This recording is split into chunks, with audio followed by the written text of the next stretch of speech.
เกือบจะไม่ได้มาพบปะพี่น้องท่านผู้ฟังโอ้มันมีการมีงานอะไรอย่างมูนักแต่นะว่าผู้ประสงค์ดีก็ไลน์มาหาว่าจะไปโหมงานนักล่ำมันมาค้อนกันเนี่ยวันนี้หมดงานได้เตรียมครัวพี่น้องท่านผู้ฟังผู้หลวงจะมีภารกิจเกี่ยวกับการเตรียมครัวเครื่องบวงสรวงเครื่องพิธีสืบชะตา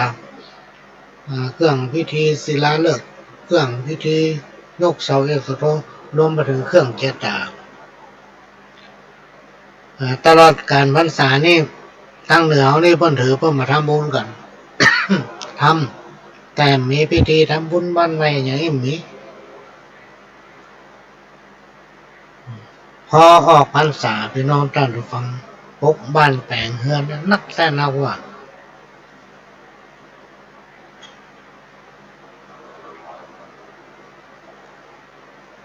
นักเกินแล้วก็หลายๆพื้นที่ที่เขาร่วมนับถือกันแถวเมืองพานว่าพี่น้องท่านผู้ฟังก็จะล้อเอาข้าเฮานะขอเฮานะขอก็หลวงนะคนอื่นถึงมาเอามาเต็มใจเนาะก็คนที่เขาร่วมนับถือกันเนาะมากันนักเริ่มค่อยว่างส่วนมากจะเป็นงานยกเสาเอกเสาโทวันนี้ก็3-4 งานพี่น้องท่านผู้ฟังถ้าเอาไปไม่ได้เขาเตรียมของเขาก็เลยเกือบไม่ได้มาพบปะพี่น้องท่านผู้ฟังก็วางมือไปตะกี้เนี่ยอาบน้ำแล้วก็มานั่งฟังวิทยุ วันนี้เปิ้นยังมีซอโดยเปิ้นเอาเพลงประวัติของครูบาเจ้าศรีวิชัยนาคปูนแห่งล้านนาเพลงนั้นก็มีเนื้อหาใจความเกี่ยวกับครูบาเจ้าเปิ้นมาสร้างถนนขึ้นดอยสุเทพแล้วก็สร้างอย่างหลายที่พี่น้องท่านผู้ฟังในเมืองเหนือล้านนาเนี่ยครูบาเจ้าเปิ้นมาขึ้นมาสร้างไว้เฮานี่มันตันหันได้ยินก็คนเฒ่าคนแก่เพิ่นฟังเนาะปะเว้ยเพิ่นจะว่าได้เป็นนอนดอยสุเทพบ่ใช่นอนบนดอยพุ่นนะนอนตามถนนหนทางแปลงซุ้มแปลงตุบแปลงผามนอนกันไปตามถนนนะพี่น้องท่านผู้ฟังเพราะมันมีถนนเด้อตอนนั้นน่ะไผมีขอบกมีจอบมีเสียมก็เอาไปช่วยกันคนจะลังไหลกันไปนะพี่น้องท่านผู้ฟังก็สร้างถนนทางขึ้นดอยสุเทพพี่ตายพวกแมงนี่เพิ่นก็ได้ไปก็กำเฮาฟังเนาะเฮาได้ไปหาเนี่ยแล้วระยะพักหลังๆเนี่ยพี่น้องท่านผู้ฟังมีโอกาสได้ไปลีหลายเตื้อหลายครั้งก็มาพิจารณาถึงเมื่อประมาณสักสมัยเมื่อครูบาเจ้าอยู่ตอนนั้นเรายังเป็นฝนเป็นลมอยู่ที่ไหนพวกเขายังเกิดสมัยนั้นแค่มีถนนหนทางนะพี่น้องท่านผู้ฟังมันเป็นป่าเป็นโคเป็น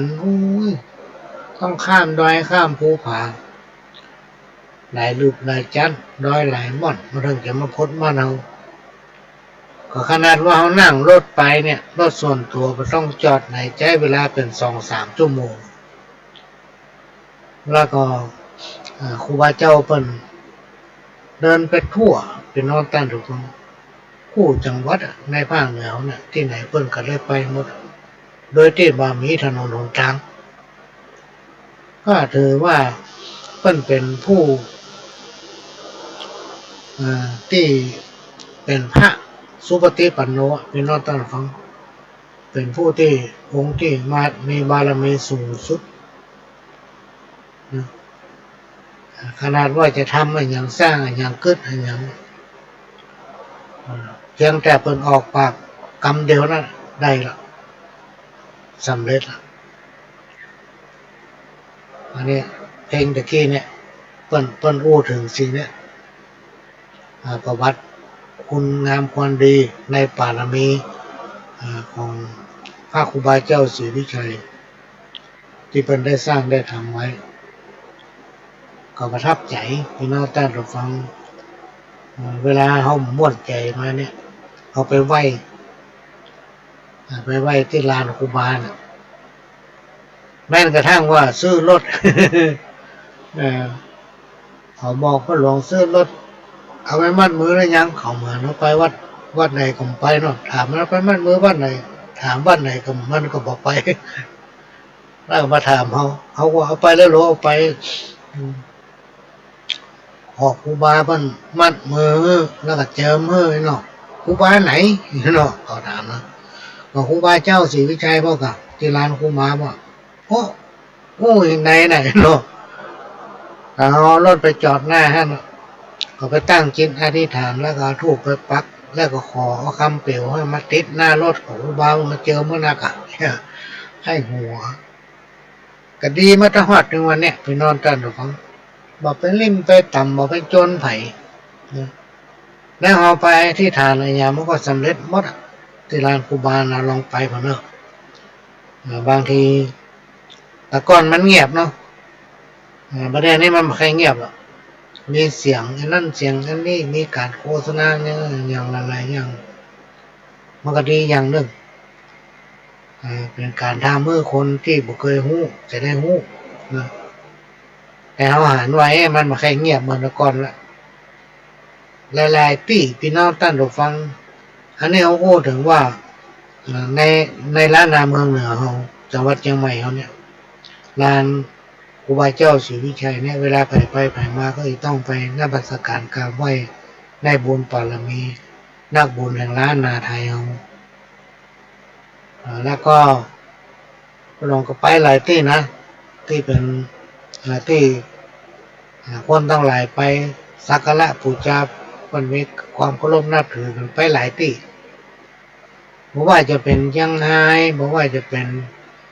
ฝั่งตั้งเชียงแสนบอกว่าจะเป็นตั้งลำปางลำปูนเนี่ยเขาชอบไปวัดที่สำคัญบางวัดเพิ่นก็รักษาสภาพสิ่งแวดล้อมความสะอาดนี่สุดยอดเลยแต่ละพื้นที่ที่เป็นวัดเก่าวัดแก่วัดที่มีความศักดิ์สิทธิ์ในสมัยก่อนแต่หลายๆวัดมีการพัฒนาไปก้าวไกลพี่น้องท่านฟังมีการสร้างด้านแปลงนี้ตันสมัยเกินมีการเปิดเครื่องเสียงประชาสัมพันธ์โฆษณาดังสนั่นปันปื้นทำให้สถานที่วิเวกแต่หน้าที่สงบเนาะทำให้จิตใจเขาเยือกเย็นเขาได้กล้าตาเขาได้พอก็จุ่มใจนะแต่ว่าหลายๆที่มีเสียงกระทึกคึกโคมไปนอนตันฟังมีการเปิดเพลงโฆษณาไปตัวอวดอ้างอันนั้นอันนี้อันนั้นอันนี้บางอย่างมันเกินความจริงต่อมาก็เลยไปน้อยแต่เรื่องก็ไปวัดบ้านป่างหลายๆเตื้อพี่น้องท่านผู้ฟังอย่างใดเปิ้นก็รักษาสุขภาพรักษาสภาพสิ่งแวดล้อมได้ดีเยี่ยมเลยหลายๆด้านเอาไปหลายพื้นที่ไปดูไปขอไปสักการะไปไหว้ไปสาในโอกาสที่ไปได้อันนี้ก็ยังคิดว่าจะไปลี้แต่ไปไม่ได้เด้อช่วงเนี้ยการยามหูนักแตะนักว่า นี่ก็มาหูฟังเด้อพี่น้องท่านผู้ฟังวันนี้ได้รับการอนุเคราะห์เมตตาจากท่านผู้อำนวยการเพื่อนให้หารว่าสถานีมันว่างรายการมันว่างอยู่ก็เลยคือเมตตาพระหลวงสว่างได้จากนี้เข้าก่อนเวลาก็จะได้นำเอาสาระสปะมาเล่าสู่กันฟังพี่น้องท่านผู้ฟังสถานีวิทยุ FM 104.50 เมกะเฮิรตซ์วัดไฟนั้นเป็นของพี่น้องคนฟังทุกท่านเป็นเจ้าของที่เราจะต้องช่วยกันทนุบำรุงพี่น้องท่านผู้ฟังถ้าไผ่ทนุบำรุงก็แจ้งมาทางรายการพระหลวงจะได้ประชาสัมพันธ์นะ ถ้าว่าเป็นปัจจัยนักหนาก็จะได้นำเรียนทางท่านผู้อำนวยการออกใบอนุโมทนาบัตรให้ใบอนุโมทนาบัตรนั้นท่านสามารถไปลดหย่อนภาษีได้นะพี่น้องท่านผู้ฟังหรือมาเอาติดฝาไว้พีกลัว แป้คืดนะ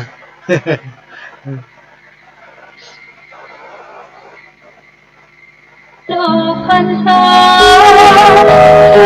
ขึ้น15 ค่ำ กฐินสามัคคีเข้าถวายกับพระภิกษุที่จำพรรษาท่วนไตรมาสของวัดร้องอ้อตำบลสันวิเทืออำเภอเมืองเชียงใหม่จังหวัดเชียงใหม่ตรงกับวันอาทิตย์ที่ 26 พฤศจิกายน พุทธศักราช 2566 เวลา 10 นาฬิกาก็เป็นงานทำบุญทอดกฐินสามัคคีขอเชิญชวนผู้ใจบุญใจกุศลร่วมงานบุญนี้เป็นกฐินสามัคคีของวัดร้องอ้อโดยพร้อมเพรียงกัน จัดโอนแต่มีห่างไกลชีวาสร้างเหตุความรัก ก็วันที่ว่าที่26 พฤศจิกายนพี่น้องท่านผู้ฟังที่วัดหลวงอ้อตั้งแต่เวลา9 โมงเป็นต้นไปปีนี้ก็จะมีการทอดกฐินสามัคคีโดยพี่น้องศรัทธา3 หมู่บ้านของวัดหลวงอ้อและบรรดาผู้ที่เคารพนับถือแล้วก็ผู้ที่เคยไปมาหาสู่กันกับพ่อหลวงเนี่ยก็จะได้ร่วมกันห้องว่ากฐินสามัคคีตั้งแต่เวลา9 โมงเป็นต้นไปวันที่25 พฤศจิกายน 2566พ่อหลวงก็จะได้แต่งดาองค์กฐินที่บ้านของพ่อหลวงเนี่ยครูเตื้อนั้นเพิ่นมีเจ้าภาพเนาะอย่างคุณแม่นายละเอียดคุณเพียนไว้หรือคุณนกเอี้ยงเพิ่นเป็นเจ้าภาพก็ไปตามบ้านเพิ่นแต่คุณแม่นายละเอียดเพิ่นถึงแก่มรณกรรมไปแล้วแล้วก็คุณเอียนไว้เพิ่นก็กำลังปลูกบ้านสร้างบ้านไม่ใช่ปลูกบ้านคือซ่อมแซมปรับปรุงบ้านแล้วก็เพิ่นจะไปอังกฤษพ่อหลวงก็เลยจำเป็นที่ต้องดาที่บ้านเก่าๆนะ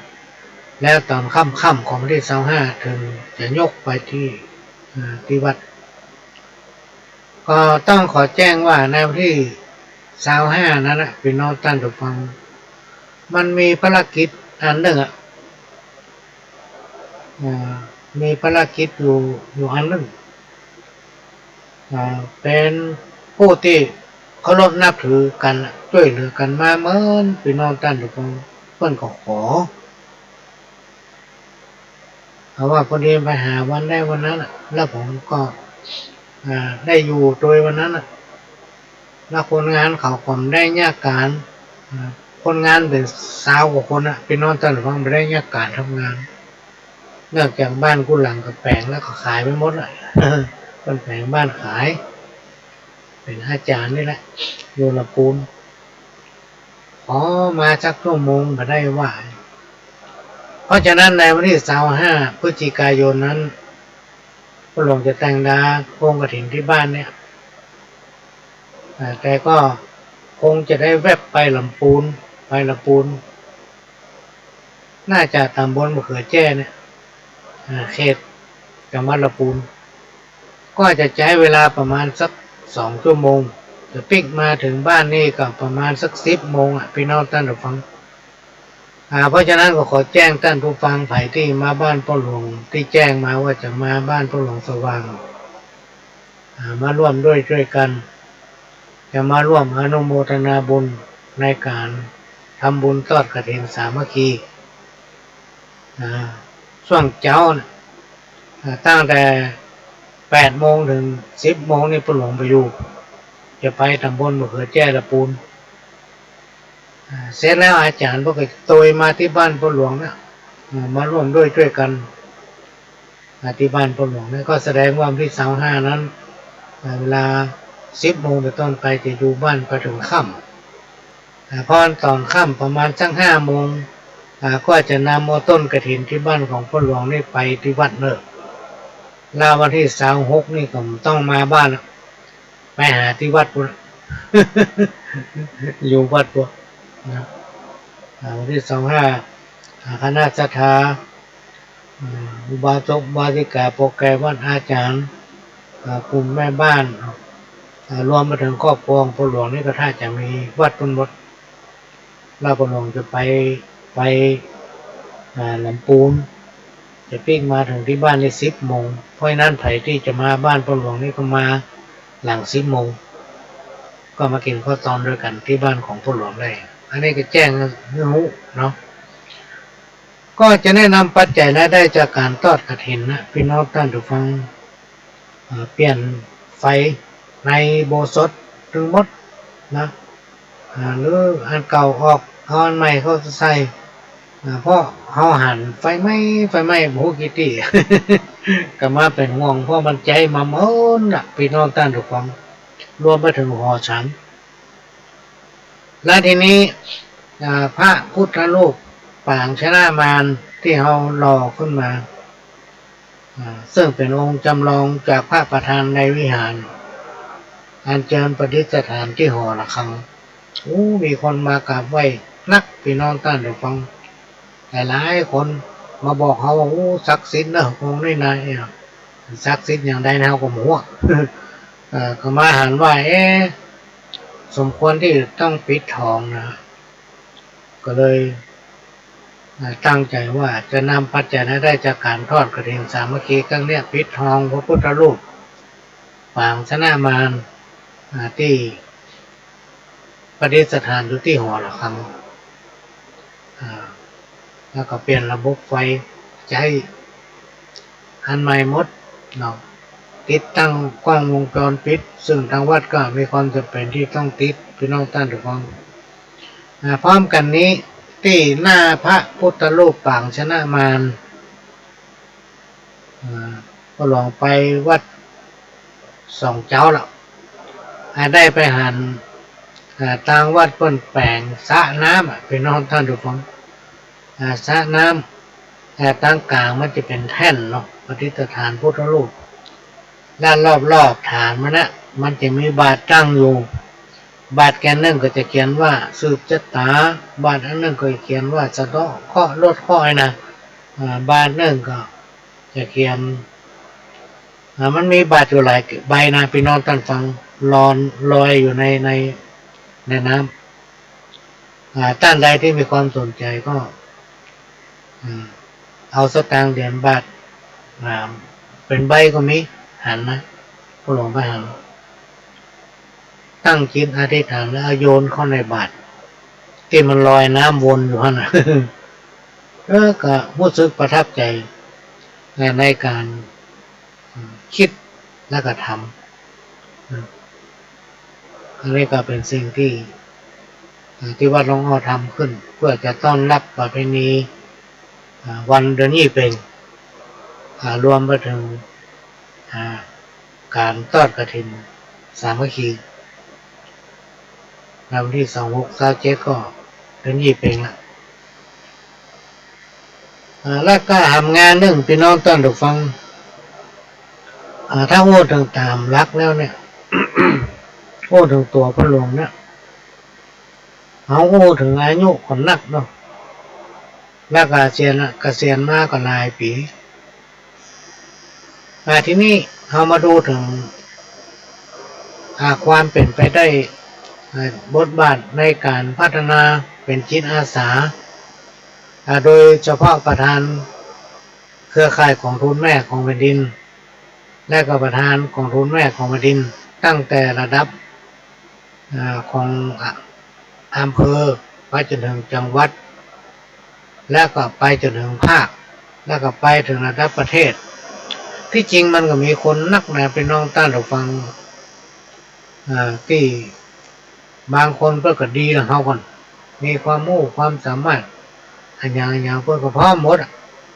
แต่ก็เข้าใจว่าหลายๆคนก็จะเอาเฮาได้เนี่ย มันยอมเปลี่ยนนะแล้ววันพูดเนี่ยพี่น้องต้านเราฟังภารกิจของพ่อหลวงมันก็นักนะหาเวลาว่างนี่แทบจะไม่ค่อยมามีคำแล้วล่ะพี่น้องท่านผู้ฟังเวลามันมีกับ24 ชั่วโมงแต่มันบอกว่า อย่างวันเนี้ยตาแตกตื่นนอนมาตั้งแต่ตีสี่แล้วก่อนไม่ได้ว่างได้ย่างเลยมาจนถึงก่อนจะเข้ารายการนี่อาบน้ำแล้วมานั่งไว้วันนี้ได้เข้ารายการพอดีมาเปิดวิทยุก็ฟังเพลงอยู่วันนี้เป็นอย่างเปิดเพลงอย่างมีรายการอื่นออกเนาะมาล่างมีการถ่ายทอดรายการพิเศษเนี่ยสักอย่างก้าเนี่ยโอ้ได้สักคำเดียวท่านภูมิรายการลิงก์สัญญาณเข้ามาว่าโอ้เป็นส่งสัญญาณมาได้ต้องเข้ารายการเนี่ยพี่น้องท่านฟังภารกิจวันเนี่ยอย่างวันพรุ่งนี้ต้องได้เตรียมงานไปบ้านหนองแยงน่าจะเป็นหนองแยงสันทรายเนี่ยซี่หลังนะ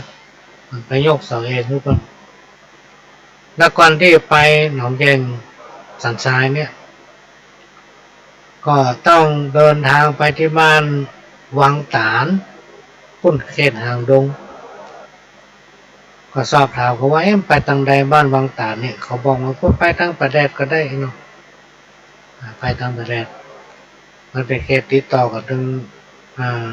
หางดงพวกบ้านวังตาลเนาะอาจจะไปเซตจากบ้านวังตาลแล้วก็ปิกมาสันทรายหนองแยงนะซี่หลังพี่น้องตัดความพูดนะเตรียมความพูดแล้วก็ไปวันที่11ตอนเช้าก็น่าจะกลับมาบ้านก็ประมาณสักเที่ยงหรือเที่ยงปลายสักน้อยเนี่ยปิ้งมาถึงบ้านเราก็จะได้ย่างนะพี่น้องท่านผู้ฟังอันนี้ฟังบ่ได้ว่าการเนี่ยพลังบ่เหลือเนาะบางคนคิดว่าเราอยู่บ่ได้โทรมาติ๊ก ถึงบอกว่ามันต้องโทรศัพท์ของพ่อหลวงนี่เฮ้อไปแอดไลน์นะไลน์มาถ้าเราว่างเราอ่านบางวันนี่เราไปเมาโทรศัพท์นี่บ่ได้การได้งานอย่างละพี่น้องท่านผู้ฟังก็เลยขอท่านแอดไลน์มาก่อนจะนอนพ่อหลวงจะเปิดพอตื่นมาเมื่อเจ้าพ่อหลวงก็จะเปิดพอท่านใดที่มันมีความสำคัญก็จะโทรปิกไปเลยที่เป็นต้นต้องโทรมาบางคนโทรมาเอาไปได้ฮับเดือดโทรไปมันก็มาฮับเนาะ เพราะเวลาเรามันจำกัดพี่น้องต้านทุกคนอย่างพวกนี้วันที่11นั้นปิ้งมาถึงบ้านประมาณเที่ยงไปก็ต้องได้เตรียมครัวธรรมะพี่น้องต้านทุกฟังเพราะว่าวันที่13จะไปบ้านอุโมงค์จังหวัดลำพูนงานมาติดกันแล้วมันต่อเนื่องกับไปตัวรวมไปถึงวันที่15แล้วก็วันที่17-18นี่พี่น้องท่านผู้ฟังตึ้งได้ไม่ได้หยุดได้ย่างกันแล้วแหละเพราะงานมันจนกันบางคนก็โทรมาบอกย่างไงพ่องก็ต้องอย่างละวางมือเลยเนาะโทรมาสั่งบ้ามันย่างไปได้กับหมู่เดียวกันเนี่ยพี่น้องท่านผู้ฟังอย่างที่ห่างดงเนี่ยที่บ้านต้นเกวนนะใกล้ๆกับบ้านต้นเกวนเป็นบ้านจัดสรรเนี่ยจำชื่อไปได้อันนั้นก็รอพระหลวงมาได้2 ปีแล้วพี่น้องท่านผู้ฟังเมื่อได้เขาจะว่างเมื่อได้เขาจะได้อยู่เมื่อได้เขาจะว่างได้2 ปีเขาก็เนื่องว่าเพิ่นทำไปแล้วป้ากันว่ามันซื้อเนี่ยเป็นที่ได้ทำไปแล้วอยู่ดีสบายกันดีก็มาได้ทำแต่ก็รอป้อหน้ากายนู่นก็เลยมาคิดใจอันวันที่18เนี่ยเขาถ้าจะไม่ได้ไปไหนก็เลย ต่างลองออกเพราะก็มีงานก็เลยนำเรียนท่านผู้อำนวยการสถานีหลวงพ่อพระครูสมุวิศววรกิจโจเนี่ยว่าวันที่18ของนิมนต์วัดไฟหินสร้าง5 ตนไปทำบุญบ้านใหม่ซึ่งพี่อ้อมพี่ชื่อเป็นจัดงานแต่ว่ายากยาวเมื่อก่อนนั้นเปิ้นเป็นทำงานเป็นนักวิชาการเนาะเป็นผู้เชี่ยวชาญงานอย่างเนี้ยอยู่จังหวัดเชียงใหม่ได้ช่วยงานพ่อหลวงเกี่ยวกับส่วนประสานพื้นที่งานของทุนแม่ของดินหน้าที่ของเปิ้นก็ได้ช่วยเฮาก่อตั้งเครือข่ายของทุนแม่ของดิน แล้วก็ช่วยกันดำเนินการเพื่อหาทุนมาเป็นทุนสำหรับที่เครือข่ายจะดำเนินงานนั้นนี่ให้พี่น้องท่านฟังมันจะเป็นต้องใช้สตางค์เวลาหอยไปหั่นไปนี่ก็ต้องใช้สตางค์หมดเพิ่นก็ช่วยกันหาเงินจนได้เงินหลายนะพี่น้องท่านฟังแสนไป200,000ได้ประมาณนั้นเป็นเงินก้อนกลางก็การดำเนินงานของเครือข่ายของทุนแม่ของดินประจำปีในนี่ก็เสียเงินหลายหมื่นนะพี่น้องท่านฟังถ้ามีเงินนี่ย่าหย่ำได้สักอย่างบางอย่างก็ต้องใช้สตางค์บางอย่างก็ไม่จำเป็นต้องใช้อย่างเราลงไปหาเปิ้นเมื่อมาพร้อมหน้ากันคนหรือชิปเป็นเศร้าก็ต้องมีการเลี้ยงข้าวเลี้ยงน้ำเอาลงไปหาเปิ้นเพราะฉะนั้นพี่อ้อมท่านได้ช่วยเหลือเอามานักมาหมื่นแล้วก็แกทำบ้านขึ้นเขาประหลวงเนี่ยไปเริ่มต้น ลงสังเอกสโทจนเป็นลูกเป็นร่างเซตแล้วก็ได้ปะกันแกกันย้ายไปเมื่อว่ามารอเขาว่าได้จะว่างมาทำอันนี้คือกับหน้าบุญประสานไปทางวัดไฟหินได้พระที่วัดไฟหินจำนวน5 ลูกแล้ววันที่18กับแม่คนที่เขาร่วมนับถือกันนะพี่น้องท่านผู้ฟังมาจ้างเนี่ยใดส่วนมากมันจะมาเป็นเครือข่ายสายญาติธรรมอาจจะเป็นพี่เป็นน้องกันตั้งแต่อดีตชาติอันนั้นก็จะเปิดปั๊มน้ำมันถ้าไปช่วยไปตั้งโมเดลก่อนเหมือนพี่เหมือนน้องเหมือนพ่อเหมือนแม่ละตั้งใดก็มันได้พี่น้องท่านผู้ฟัง จำเป็นต้องได้จัดคนไปแทนทางเนี้ยทางต้นเกณฑ์เนี่ยแล้วตัวพ่อหลวงแต่ต้องเดินทางไปเมืองพานตั้งแต่ตี 4แล้ววันที่18นั้นเพราะฉะนั้นเตรียมฟังเนี่ยตั้งแต่วันที่13 14 15 16 17 18เนี่ยประเด็นยางพี่น้องท่านผู้ฟังเพราะฉะนั้นถ้าไผ่โทรมาประเทศฮับประเทศว่ากัน บางคนโทรมารับกะบอก ถ้าจะนั่งเนี่ยบ่ได้นั่งพี่น้องท่านผู้ฟังก็มีเวลาที่ไหนมารับอันนี้ก็เลยเอามาฟังนะก็มารบกวนประสานหูพี่น้องท่านผู้ฟังว่าบ่ได้มันจะเข้าเรื่องสักเตือนถึงภารกิจของคนเฮาเนี่ยพี่น้องท่านผู้ฟังแต่ละคนมีภารกิจเหมือนกันหมดมันจะแตกต่างกันก็คือใครทำอันหยังเป็นภารกิจอันหยังแตกต่างกันตรงเนี้ยอันนี้ก็เป็นสิ่งหนึ่งที่นำมาแล้วอย่างวันพวกเนี้ยอย่างบ้านแม่ข่าวเหนือเนี่ยน่าจะแม่นแม่ข่าวเหนือเพิ่นจะแห่มีพิธีเปิดแล้วก็แห่อัญเชิญเอาเงินขวัญถุงกองทุนแม่ของแผ่นดินเข้าสู่หมู่บ้านชุมชนก็คือบ้านแม่ข่าวเหนือเนี่ยหนังสือเพิ่นก็แจ้งมาทางอำเภอก็แจ้งมาทางพ่อหลวงว่าเพิ่นเชิญประธานอ่านหนังสือละมาแล้วก็ส่งไลน์มาส่งมาเหมือนกันพี่น้องท่านฟังแต่มีเวลาได้อ่านท่านนายอำเภอเมืองเชียงใหม่จะเดินทางไปร่วมเป็นประธานในพิธีในเวลา 8:30 ของวันพุธเนี่ยนะวันที่10เพื่อนก็จะมีการตั้งขบวนมีการไล่ลำเพื่อเป็นการถวายสักการะน้อมรับงานขวัญถุงกองทุนพระราชทานที่ได้รับพระราชทานมาเข้าหมู่บ้านชุมชนขอพระหลวงก็มากับถึงคนรถของพระหลวงได้ว่าวันพวกเขาไปแวะยื้อปฏิกรรมหน่อยเนาะแล้วก็ปิกหมาเพราะวันมะรืนนั้นพระหลวงต้องมีของหนักไปทำพิธี4 ปีพี่น้องท่านผู้ฟัง4 ปีนะจึงมาให้ยุดในย่างแน่ว่าจะสละเวลาเนี้ยไปหาพี่น้องเครือข่ายของทุนแม่ของดินบ้านแม่ข่าวเหนือก็กะว่าจะไปอยู่ห้านสัก30 นาทีเนาะแล้วก็ปิ้งมาบ้านช่วงเนี้ยพี่น้องท่านผู้ฟังก็จะมากันถึงแนวทางการส่งเสริมวัฒนธรรมและภูมิปัญญาท้องถิ่น พื้นบ้านเพราะว่าจะเป็นท้องถิ่นและท้องที่พี่น้องท่านผู้ฟังก็ต้องประสานความร่วมมือซึ่งกันและกันมาช่วยกันขับเคลื่อนภูมิปัญญาพื้นบ้านของเราเพราะว่าจะเป็นขนบธรรมเนียมประเพณีศิลปวัฒนธรรมของไทยเราเนี่ยซึ่งถือว่าเป็นสมบัติที่ล้ำค่าทางวัฒนธรรมและยังมีส่วนผสมผสานหรือมีความสัมพันธ์กับความเชื่อและค่านิยมเป็นสื่อในการเสริมสร้างความสามัคคีขึ้นในสังคมชุมชนพี่น้องท่านผู้ฟังอันนี้เอาต้องร่วมกันส่งเสริมเพราะฉะนั้นในปี 2567 โดยเริ่มจากเดือนมกราไปเครือข่ายของทุนแม่ของประเด็นจังหวัดเชียงใหม่ก็มีแนวมีโครงการที่ลงไปเยี่ยมหมู่บ้านของทุนแม่ของประเด็นแต่ละอำเภอถึง25อำเภอนั่นนะแต่ละอำเภอเนี่ยและ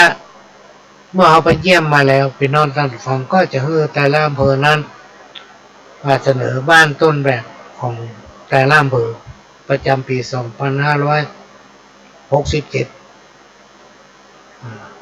พอกลางปีก็จะมีการประกวดหมู่บ้านต้นแบบที่พัฒนาตนเองเพื่อจะเลื่อนยกระดับฐานะให้เป็นหมู่บ้านศูนย์เรียนรู้ชุมชนกองทุนแม่ของแผ่นดินนะเนี่ยทำไมถึงทำพี่น้องท่านฟังก็เพราะว่าจะให้เป็นต้นแบบนำมาภูมิปัญญาพื้นบ้านของบ้านนั้นๆพี่น้องท่านฟังเพื่อไว้ตอนรับแขกบ้านแขกเมืองยิ่งนโยบายของรัฐบาลเนี่ยพี่น้องท่านผู้ฟังเพิ่งจะมีการส่งเสริมการท่องเที่ยวโดยเปิดเพื่อหลายประเทศเข้ามาท่องเที่ยวฟรีไม่ต้องเสียค่าธรรมเนียมอะไรอย่างมาได้เลยเนี่ยซึ่งตอนเนี้ยพี่น้องท่านผู้ฟังประเทศไทยเนี่ยก็มีข่าวของความเจริญที่จะมาไปหน้าเนี่ยนักขนาดเลยคาดว่าประมาณสัก10 ปีไปหน้าเนี่ยมันจะมีความเจริญนักกว่านี้นะพี่น้องท่านผู้ฟังพอลองนึกย้อนไป20 ปีที่ผ่านมาจนถึงวันนี้เนี่ยความเจริญจาก20 ปีที่ผ่านมาเนี่ยพี่น้องท่านผู้ฟังมาถึงวันนี้เนี่ยมันไปกันนักขนาดเลยแล้วสัก10 ปีไปหน้าซ้ำจะยิ่งใหญ่เลยความเจริญเพราะฉะนั้นถ้าแขกบ้านแขกเมืองมานักสิ่งที่เราทั้งหลายจะต้องทำสิ่งที่เราทั้งหลายมีอยู่แล้วในสังคมชุมชนก็คือภูมิปัญญาพื้นบ้านนะภูมิปัญญาพื้นบ้านขณะนี้พี่น้องท่านผู้ฟังก็กำลังรับฟังรายการสาระสปะน้อยอ่านปันเรื่องจากทางสถานีวิทยุกระจายเสียงพระพุทธศาสนาแห่งชาติและสังคมขึ้นเพื่อการศึกษาพระพุทธศาสนาและวัฒนธรรม FM 104.50 เมกะเฮิรตซ์วัดฝ่ายหินวัดฝ่ายหินนั้นเป็นวัดของพี่น้องท่านผู้ฟังโดยเนอะพี่น้องท่านฟังไปแจ้ก้าสถานีนะ FM 104.50 เมกะเฮิรตซ์นั้นเป็นของพี่น้องคนฟังที่เราจะต้องช่วยกันทนุบำรุงเนอะพี่น้องท่านผู้ฟังช่วยกันคนละเล็กละน้อยเราจะได้อยู่ได้ฟังกันไปเมินโลกพรรษาขึ้น15 ค่ำกฐินสามัคคีเข้าถวายกับพระภิกษุที่จำพรรษาท่วนไตรมาสของวัดร้องอ้อตำบลสันวิเชื่ออำเภอเมืองเชียงใหม่จังหวัดเชียงใหม่ตรงกับวันอาทิตย์ที่ 26 พฤศจิกายน พุทธศักราช 2566 เวลา 10 นาฬิกาก็เป็นงานทำบุญทอดกฐินสามัคคีขอเชิญชวนผู้ใจบุญใจกุศลร่วมงานบุญนี้เป็นกฐินสามัคคีของวัดร้องอ้อโดยพร้อมเพรียงกันจัดโอนตรณีห่างไกลชีวาสร้างเหตุความก็ผ่านไปพี่น้องท่านผู้ฟังพระหลวงก็จะขออนุญาตกับพี่น้องท่านผู้ฟังจะเอาเทปเก่าของฟังสักแป๊บหนึ่งกันเดียวก็มาปะกันรอบหนึ่งสัก5 นาที10 นาทีเนาะ ก็จะได้นำเอาสปะสาระมาเล่าโอ้สู่กันฟังเป็นการเปลี่ยนบรรยากาศหลังจากพี่น้องท่านผู้ฟังได้ฟังธรรมะสาระต่างๆจากพระเถระครูบาอาจารย์จากพ่อน้อยพ่อหนานและผู้จัดรายการของสถานีวิทยุซึ่งมีถ่ายทอดออนไลน์เผยแพร่สารธรรมคำสอน24 ชั่วโมงช่วงนี้ก็มาเปลี่ยนบรรยากาศฟังขโยมเก่าอู้สลับกับเสียงเพลงข้าวห้ามสารธรรมกรรมเก่าเพื่อจะได้นำมาฝากเป็นข้อคิดสำหรับพี่น้องท่านผู้ฟังที่สนใจสิ่งไหนที่อู้ออกไปฟังแล้วมันบักเข้าท่าก็คือฟังหูซ้ายออกหูขวาแล้วคำพูดคำไหนที่มันทำให้พี่น้องท่านผู้ฟังรับฟังแล้วแสลงใจก็ต้องขอสุมาอาภัยตัวสิ่งใดที่สามารถทำให้พี่น้องท่านผู้ฟังรับฟังแล้วม่วนอกม่วนใจกินข้าวนำนอนหลับเป็นสิ่งที่สถานีวิทยุของวัดฝ่ายหินภาคภูมิใจและก็มีความยินดีคือบริการด้วยความเต็มใจวันนี้ก็ได้มาพบปะกับพี่น้องท่านผู้ฟังเหมือนปกติเป็นประจำทุกวันศุกร์ตั้งแต่เวลานี้เป็นต้นไปจนถึง5 ทุ่มจนถึง5 ทุ่มก็อากาศมันเปลี่ยนพี่น้องท่านผู้ฟังกลางคืนเย็น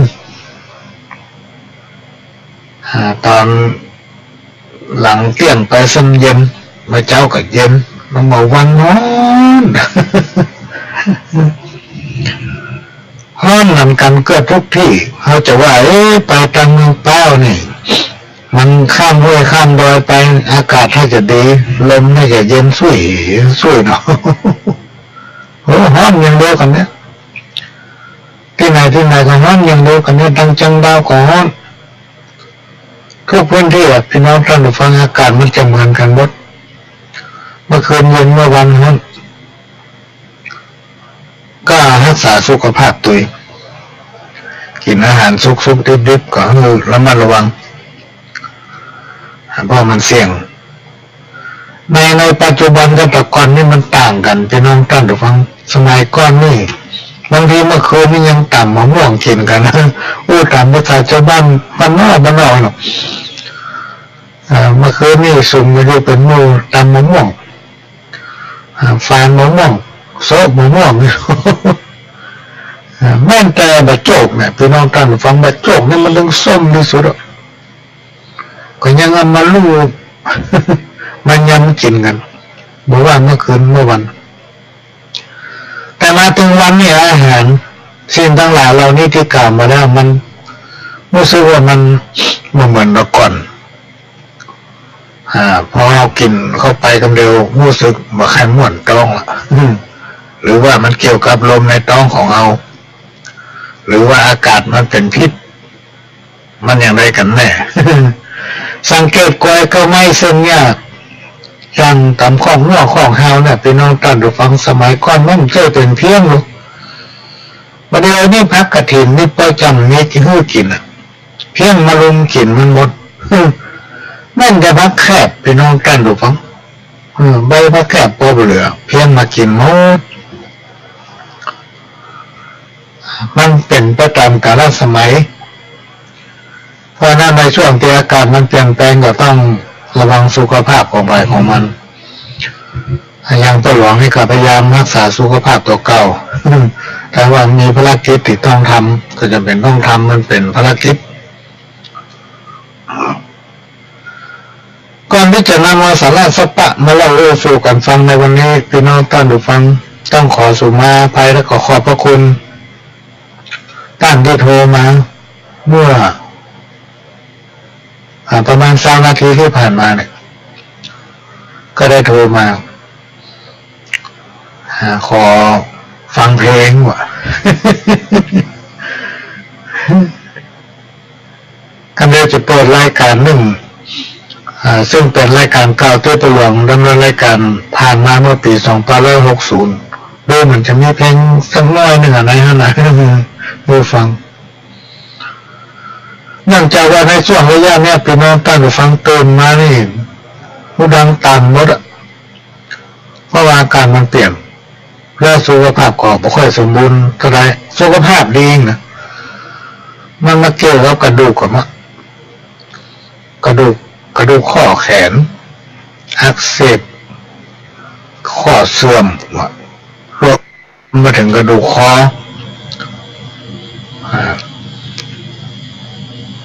มันก็เลยทำให้เกิดปัญหาบางทีก็ต้องเอาเทปมาเปิดหนังเฝ้าอย่างตะวานี่นึกว่าตึงพดก็เห็นดูปล่อยแม่ตอนแรกตอนนั้นครูบาอาจารย์เจ้าเพราะว่าถ้าถึงเวลาวัน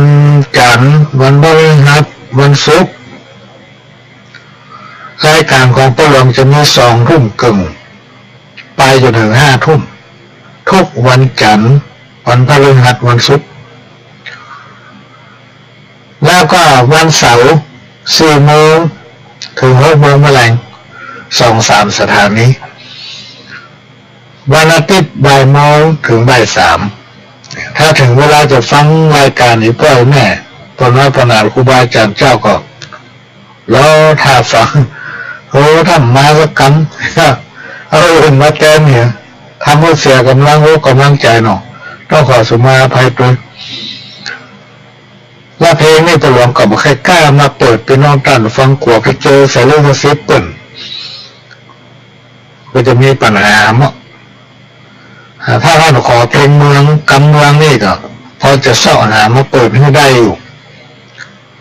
เพราะคนเมืองเขานี่ประจุขึ้นเรื่องเส้นเนาะ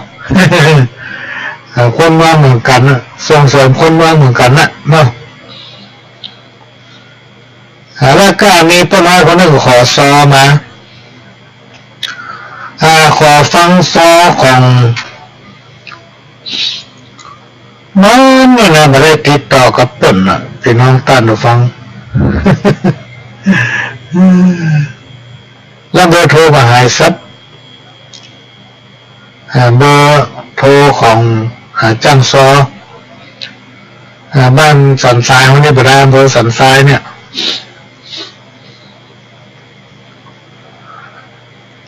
น้องวันนะเนาะ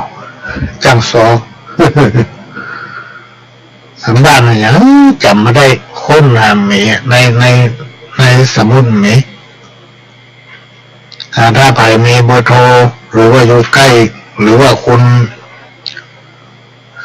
น้องวันนาจังซอสันทรายได้ฟังโทรหาเนอะเพราะว่าเบอร์โทรหายแซบเพื่อนขอฟังซอแล้วกับแผ่นมันมีละเอาไว้ในรถเดินไปหน่อยถ้าเราเปิดเอามาเปิดจับหัวจับหางมาได้แล้วมีคนขอฟังซอเรื่องควายทอละปีควายทอละปีให้พี่บรรณาจ้างซอเปิดขอฟังซอควายทอละปีก็ถ้ามีโอกาสก็ว่าจะเจอคุณพี่เปิดมาซอสักตัวเราจะได้ถ่ายทอดให้พี่น้องท่านดูฟังนะครับฟังกันเมื่อหลายเดือนก่อนพี่น้องท่านดูฟังพอดีช่วงจังหวะนั้นเมื่อถ้าเป็นอย่างเนี้ยก็ได้เอาซอของน่าจะเป็นของคุณบัวซอนหรือคุณที่พวันประวัติของครูบาเจ้า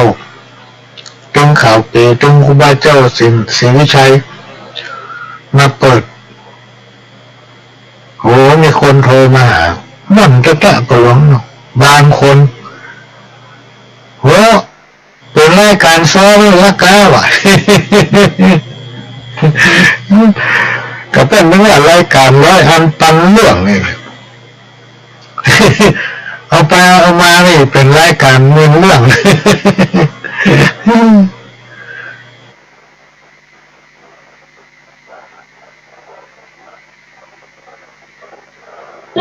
พรรษา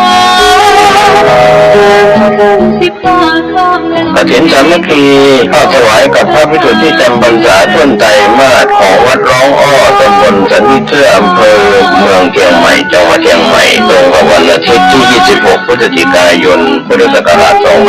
2566 เวลา 10 นาฬิกาก็เป็นงานทำบุญทอดกฐินสามัคคีขอเชิญชวนผู้ใจบุญใจกุศลร่วมงานบุญนี้เป็นกฐินสามัคคีของวัดร้องอ้อโดยพร้อมเพรียงกัน จัดโอนประนีห่างไกลชีวาสร้างเหตุความรัก ก็วันอาทิตย์ที่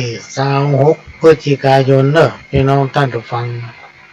ที่วัดหลวงอ้อก็จะมีการทอดกฐินสามัคคีเพื่อจะได้นำเอาปัจจัยรายได้จากการทอดกฐินสามัคคีในครั้งนี้ติดตั้งระบบไฟในโบสถ์และของหอฉันแล้วก็จะติดตั้งกล้องวงจรปิดบริเวณวัดและสิ่งที่จะทำอันหนึ่งก็คือปิดทองพระพุทธรูปปางชนะมาร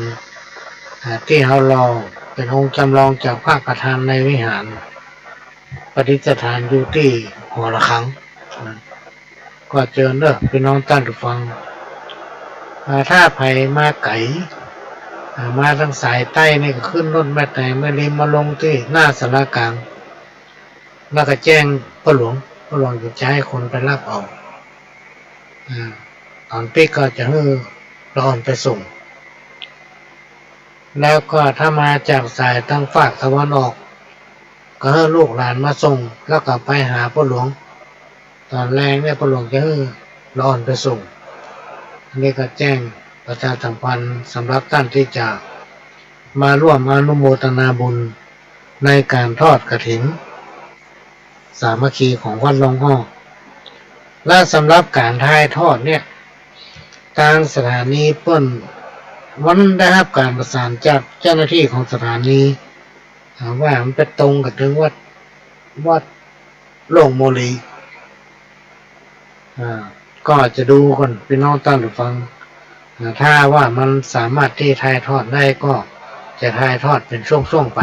เพื่อพี่น้องท่านผู้ฟังได้อยู่ทางบ้านได้ร่วมอนุโมทนาตัวสถานี FM 104.50 เมกะเฮิรตซ์นั่นเป็นของพี่น้องคนฟังทุกท่านเป็นเจ้าของที่เราจะต้องช่วยกันทนุบำรุงพี่น้องท่านผู้ฟังท่านก็ไม่ต้องมาที่สถานีไม่ต้องมาที่วัดฝ่ายหินท่านสามารถที่ไปที่ธนาคารได้ก็ได้ที่มันใกล้บ้านไปโอนสตางค์ธนาคารบริเวณนี้เปิ้นลิงก์หากันหมด ก็จะบอกหมายเลขบัญชีของสถานีวิทยุวัดฝ่ายหินเนอะพี่น้องท่านผู้ฟังทำรอบหนึ่งแกมประกาศจดธนาคารกสิกรไทยสาขาถนนสุเทพ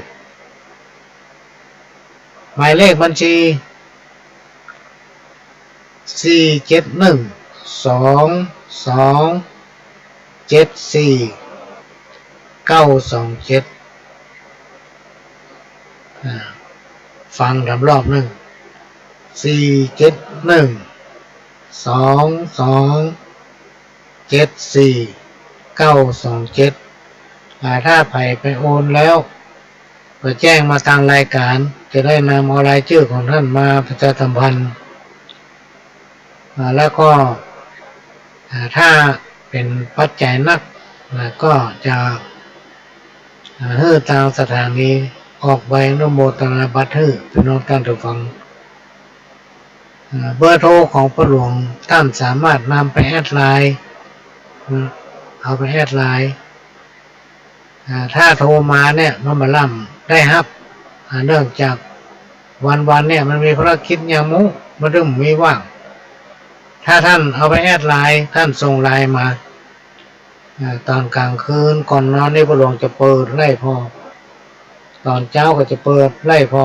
ถ้าไหนที่มันจำเป็นก็จะปิดโทรไปเนอะพี่น้องท่านผู้ฟังถ้าท่านโทรมาเนี่ย หลายๆสายต้องขอสุมาภัยที่มีเวลาได้ฮับได้อู้ตัวเองเพราะว่ามันมีภารกิจมีภารกิจนี่ก็ขอแจ้งให้ในหูก็เดี๋ยวก็จะบอกเบอร์โทรทำรอบหนึ่ง081-706-5056 081-706-5056แล้วก็เบอร์โทรในขณะที่ผู้หลวงดำเนินรายการอยู่ท่านก็สามารถโทรมาที่โทรศัพท์ตั้งโต๊ะได้053-110-638 110-638อันนี้เป็นเบอร์โทรศัพท์ที่ห้องส่งของผู้หลวงเนี่ยไม่ได้ไปจัดรายการที่ห้องสถานีพี่น้องตั้งแต่ฟังเนื่องจากตั้งแต่ไวรัสโควิดเข้ามาเนี่ยที่เขาว่าโรค5เนี่ยมันเข้ามาก็ไม่ได้ไปที่ห้องสถานีท่านผู้อำนวยการสถานีคือการอนุเคราะห์เมตตาเข้ามาอยู่ในเครื่องของผู้หลวงเนี่ยตอนเนี้ยท่านผู้อำนวยการสถานีก็ดูแลเกี่ยวกับเสียงเกี่ยวกับสัญญาณที่ออกรายการอู้กับพี่น้องท่านผู้ฟังเนี่ยด้วยการอนุเคราะห์เมตตาจากท่านผู้อำนวยการไม่ได้ไปที่ห้องส่งถ้าท่านจะโทรมาหาผู้หลวงก็โทรที่053-110-638อันนี้โทรมาขอออกวิทยุวะนะแต่ถ้าเวลาที่ไปได้จัดรายการท่านก็ไม่ต้องโทรเนอะเพราะมันจะไปเข้าไฟนี่ก็ขอแจ้งหูก็เป็นรายการที่นำเอาสาระสปะ108ปันเรื่องมาเล่ามาอู้สู่กันฟังพี่น้องท่านผู้ฟังก็มีกำมะเก่าพ่องมีข้าวพ่องข้าวก็มีจัดนักตีพี่น้องท่านผู้ฟังเพื่อการอนุเคราะห์เมตตาส่งมาให้เป็นกำลังใจแต่ว่าผู้หลวงก็ไม่ได้เก่าไม่ได้อ่านพี่น้องท่านผู้ฟังต้องเอามาพิมพ์ก่อนเอามาพิมพ์เอามาอ่านอะไรที่ผิดก็เอามาแก้ถ้ามาอ่านเขาก็อ่านเป็นกุ๊กมายันอ่อนฮัดอ่านหนังสือ เพราะว่าตัวหนังสือของบางผู้บางท่านหางยาวบางผู้บางท่านกับตัวมันเล็กบานเล่นเนี่ย บางผู้บางท่านอันได้เป็นนอนหนูอันได้เป็นม้อม้าหมอหูเนี่ยต้องมาคัดมาเกาแล้วถ้ามีโอกาสเวลาก็จะมาอ่านให้ฟังนี่เป็นต้นช่วงนี้เสียงก็ไม่ค่อยดีเนอะพี่น้องท่านผู้ฟังเพราะอย่างเพราะมันได้อยู่ในย่างล่ำไป แต่ที่เขาจะอู้เนี่ยพี่น้องท่านผู้ฟัง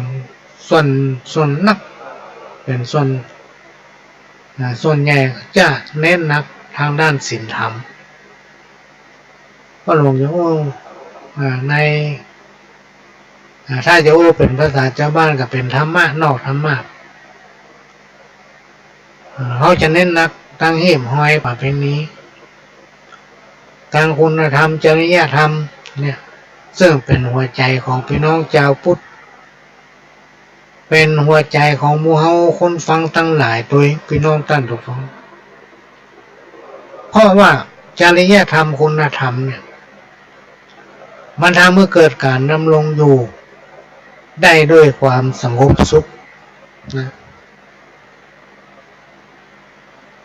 โดยเฉพาะเจ้าเหนือทางด้านนาเขาเนี่ยพี่น้องท่านฟังเวลาไปมาประเทศไทยเปิ้นจะต้องมาทางภาคเหนือก่อนเปิ้นละนะเป็นอันแรกนะเพราะคนเหนือนั้นมีน้ำใจเป็นคนที่มีจิตใจงามพี่น้องท่านฟังรวมถึงมีธรรมชาติที่สวยงามนะสิ่งแวดล้อมที่สวยงามพบปะคนไหนก็ยิ้มแย้มแจ่มใสพี่น้องท่านฟังถ้าเมื่อแข่งบ้านแข่งเมืองที่มาจากต่างประเทศเวลามาแล้วปิกไปใครมาทำมั่งเนี่ย เพราะฉะนั้นคุณธรรมจริยธรรมจึงเป็นหัวใจที่ทำให้คนเราทั้งหลายดำรงตนอยู่ได้ด้วยความสงบสุขหีบห้อยประเพณีหรือ ขนบธรรมเนียมวัฒนธรรมประเพณีเนี่ยหมู่เนี่ยพี่น้องท่านผู้ฟังมันเป็นสิ่งที่มีคุณค่ากู้กับหมู่เฮาคนฟังทั้งหลายพี่น้องท่านผู้ฟังเพราะฉะนั้นเขาจะเนี่ยอย่างไรมันคงดำรงอยู่ได้ต่อกันไปจากรุ่นสู่รุ่นเนี่ยพี่น้องท่านผู้ฟังหมู่เฮาเนี่ยจะต้องนำช่วยกันครับให้มันเคลื่อนไปอยู่ในจิตในใจของเยาวชนอยู่ในจิตในใจของลูกของหลานเพื่อเขาจะได้ปฏิบัติสืบตามกันไปวัฒนธรรมที่ดีงามในท้องถิ่นท้องที่นะที่เฮามีความสุขความเจริญอยู่มาได้ซึ่งปู่ย่าตายายของเฮาเพิ่นปลูกฝังเพิ่นสร้างมาพี่น้องท่านผู้ฟังเพราะฉะนั้นมาถึงเฮารุ่นเฮาเนี่ยเฮาจะไปให้มันเสื่อมจะไปให้มันจางไปเพราะอย่างเพราะสังคมในยุคปัจจุบันเนี่ยพี่น้องท่านผู้ฟังมันจะแตกต่างจากสมัยก่อนมันเป็นสังคมผสมและก็มีการพัฒนาทางด้านการศึกษาก้าวไกล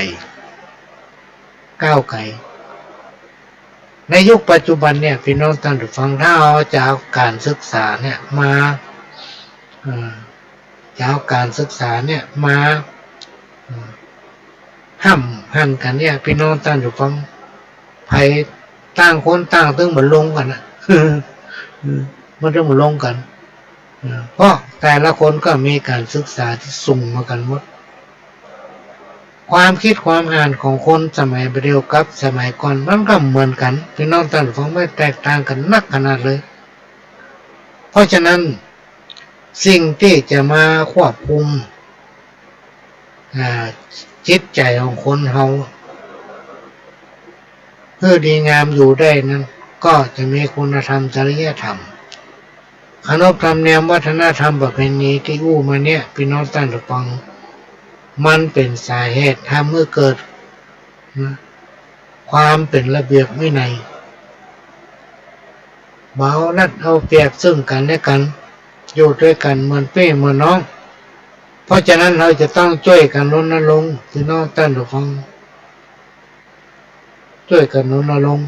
เพื่อมันอยู่คู่กับตัวเฮาไปตลอดชีวิตเฮาแล้วขยายไปถึงลูกเต้าเราหลานเพื่อมันไปอยู่ในจิตสำนึกของลูกเต้าเราหลานเพื่อมีความเชื่อมั่นในตนเองเพื่อมีความอดทนอดกลั้นในตนเองเพื่อมีความสนใจใฝ่รู้และก็มีความยินดีเมื่อเห็นคนอื่นหรือเพื่อนบ้านเพื่อนมีความสุขมีความคิดที่เริ่มมีมารยาทและความเสียสละประการสำคัญก็เพื่อมีความจริงใจพี่น้องท่านทุกคนเพื่อมีความจริงใจนะความจริงใจเนี่ยสำคัญพี่น้องท่านทุกคนเพราะหลายๆคนบ่นบอกมาในยุคปัจจุบันเนี่ยมันอย่างมาบ่มีคนจริงใจไปที่ไหนก็ป้ากับคนแรงน้ำใจโลกเพราะฉะนั้นสิ่งเนี้ยเฮาคนฟังทั้งหลายจะต้องช่วยกันขยายความโดยเริ่มต้นจากตัวเองพี่น้องท่านผู้ฟังนำเอาคุณธรรมจริยธรรมวิธีพุทธเนี่ยเข้ามาอยู่ในจิตในใจแล้วขยายให้ลูกให้หลานนะมันก็ให้ทำเมื่อเขาอยู่สุขกายสุขใจเหมือนกับเขาได้รับสืบทอดฮีบห้อยประเพณีจากบรรพบุรุษปู่ย่าตายายของเรามาจนถึงปัจจุบันเนี่ยพี่น้องท่านผู้ฟังการทำความดีนั้นได้ดีนะได้ดีถ้าใครทำความบดีมันก็จะได้ความบดีพี่น้องท่านผู้ฟัง อันนี้ก็เป็นเรื่องที่นำมาฝากในวันนี้ก็ขอฝากให้พี่น้องท่านผู้ฟังได้ช่วยกันรณรงค์ เพื่อละอ่อนนำเอาคุณธรรมจริยธรรมเข้าไปอยู่ในจิตสำนึกของเขาการมาเก่าวันนี้กินบุญเก่ากินบุญเก่านี่หมายถึงเมื่อในอดีตเป็นผู้ที่เคารพเลื่อมใสในพระพุทธศาสนาง่ายๆเป็นคนใจบุญได้ทำบุญเนื้อทานบักขาดเกิดมาในชาตินี้จึงพบปะกับความอุดมสมบูรณ์สุขกายสุขใจกินได้นอนหลับแต่เมื่อเราได้อยู่สุขสบายแล้วก็จะไปลืมทำบุญเพื่อทานเพื่อเสริมชาตาบารมีจากการที่เราประกอบการบุญในชาตินี้ภพนี้ในปัจจุบันนี้บุญบารมีตัวเนี้ยพี่น้องท่านผู้ฟังมันจะไปเชื่อมกับบุญเก่านะจะไปเชื่อมกับบุญเก่าก็จะเพิ่มความอยู่ดีมีสุขเพื่อกำเฮาพ้นจากอุบัติภัยต่างหลายต่างมวลแต่ถ้าเราบ่สนใจการทำบุญเพื่อเพิ่มบารมีตัวเองนะเกิดบุญเก่าหมดพี่น้องท่านผู้ฟังที่เขาอยู่มาได้ถึงวันเพราะเขามีบุญเก่าหนุนนะเขายังคิดบดีทำบดีพี่น้องท่านผู้ฟังบุญเก่ามันก็จะหมดโวยพอคิดบดีทำบดีพี่น้องท่านผู้ฟังเปรียบเหมือนน้ำคุหรือกระป๋องก้นมันรั่วเอาใส่น้ำมันก็ยดออกไปไหลออกไปทีละน้อยทีน้อยก็เดี๋ยวมันหมดพอมันหมดปุ๊บวิบากกรรมพี่น้องท่านผู้ฟังมันมีซึ่งมันเป็นกู้กับคนเฮาอยู่นี่แหละพี่น้องท่านผู้ฟังแต่มันไม่สามารถแสดงผลได้เมื่อวิบากกรรมหรือว่าข้อกรรมมันแสดงออกมาแล้วยังบ่สำนึกเตื้อให้นายพี่น้องท่านผู้ฟังน่ะระวังไว้เถอะอยู่ในกรรมเก่ากรรมเนี้ยกินบุญเก่าเกี่ยกรรมเก่าทำกรรมหนึ่งกินบ้านกินเมืองมีความหมายว่ามักเป็นคนบ่ชอบแยกการนักก็บ่เอาการเบามันก็บ่สู้มีอุปนิสัยกินนั่นน้อยกินนี่น้อยบ่รู้จักประมาณตนบ่ให้หากินด้วยสติปัญญาชอบหากินในทางทุจริตเพิ่นฮ้องว่าเป็นคนที่มีอุปนิสัยหันเงินหน้าดำหันสตางค์หน้าใส คนประเภทนี้พี่น้องท่านผู้ฟังลองมาแลกกรรมสตางค์ด้วยมันเรื่องพอหน้าไผมันเป็นคนที่ชอบเอาตัวรอดเรียกว่าแก้ผ้าเอาหน้ารอด ชอบยกตัวเองข่มกับเปิ้นคนอื่นบ่มีความจริงใจกับไผขอมันได้กินเตอะคนอื่นไผจะเป็นยังได้ก็จ้างเนี่ยคือคนประเภทนี้ นี่ก็เอามาฝากเพื่อพี่น้องท่านผู้ฟังไปแจ้งมาสอนเนอะเอามาอู้ให้ฟังก็จะเปิดเทปเก่าให้ฟังแป๊บหนึ่งพี่น้องท่านผู้ฟังวันนี้เสียงก็ไม่ค่อยดีเป็นวัดตัวนั้นแหละเพราะมันตามใจคนฟังพี่น้องท่านผู้ฟังบางคนถามปัญหามันนั่งหนาป้าป้านตัวก็ไม่ได้เกาในอ่านเนื่องจากว่ามันมีภารกิจหลายอย่างกันเดียวก็เอามาเกามาอ่านแล้วก็มาว่ากันเป็นช่วงไปเนาะช่วงนี้งานมันหนักอยู่มันใกล้เสี่ยงงบประมาณละตามกรรมหนึ่งปหลวงต้องได้เตรียมความพร้อมเพื่อจะเอาหมู่บ้านต้นกล้าของโรงแม่ของประเด็นเข้ากรุงเทพแต่เมื่อกี้เดือนหน้าเนี่ยช่วงนี้ก็เป็นช่วงที่ประสานการประธานเครือข่ายของ8 จังหวัดภาคเหนือมีหลายจังหวัดที่ติดตามรับฟังรายการนี้ก็ต้องขอกราบขอบพระคุณท่านประธานเครือข่ายแต่ละจังหวัดภาคเหนือตอนบนตอนนี้ก็ได้ เข้ากลุ่มกันไหมกลุ่มไลน์ใหม่ แล้วก็เฮือสแตนบายอยู่ตลอดเมื่อโฆษณาติดต่องานอย่างเดียวก็ปรากฏว่าลายบางลายพี่น้องท่านฟังอย่างลายของพ่อหลวงเนี่ยมันนอกลายจะลายของสมาคมวิทยุโทรทัศน์เนาะ ลายของกองทุนแม่ของระดับอำเภอก็มีลายนึงมีกลุ่มนึงแล้วลายกองทุนแม่ของจังหวัดก็มีกลุ่มนึงแล้วมันยังมี2-3 กลุ่มนะของจังหวัดเนี่ยเจอเข้ากลุ่ม1 กลุ่ม 2อย่างเงี้ยก็เลยมีลายนักแล้วลายระดับของแต่ละจังหวัดนอกจากของประธานก็มีของลูกชิกลูกสมาชิกคณะกรรมการอย่างเงี้ยคณะทำงานเนี่ยส่วนราชการเนี่ยนักหนาป้าป้านตัวน้องกันฟังแต่เฟซนี่มีมาได้ล่ำเปิดเพราะว่าเขาบอกห้องทางนั้นแล้วเฟซนี่มันแปลกอยู่อย่างนะพี่น้องท่านฟังลองเปิดพอเถอะโอ้มีการไม่ยิง หากิ๊กหาคู่ในไลน์นะนักในเฟซนักแตะนักว่าบางทีมีทุกอย่างจะติดต่อกันนั่นอย่างเขาเลยมาเล่นมันแล้วมาพอซึ่งแล้วก็มาดูแลตั้งไลน์นี่ไลน์ของผู้หลวงนี่มันนักแท้มีเป็น100-200อันนี้ก็สาระสปานี่แหละในสาระสปาเนี่ยมาอู้ฟังบางคนเอาไปตามตอบเดือด วันนี้ได้มีสามเณรหรือทุกเจ้ามั่วเมื่อนับเป็นแฟนของรายการผู้หลวงติดตามรับฟังมาโดยตลอดได้ไลน์มาหาว่าฟังรายการนี้ตลอดอยากจะเสนอข้อคิด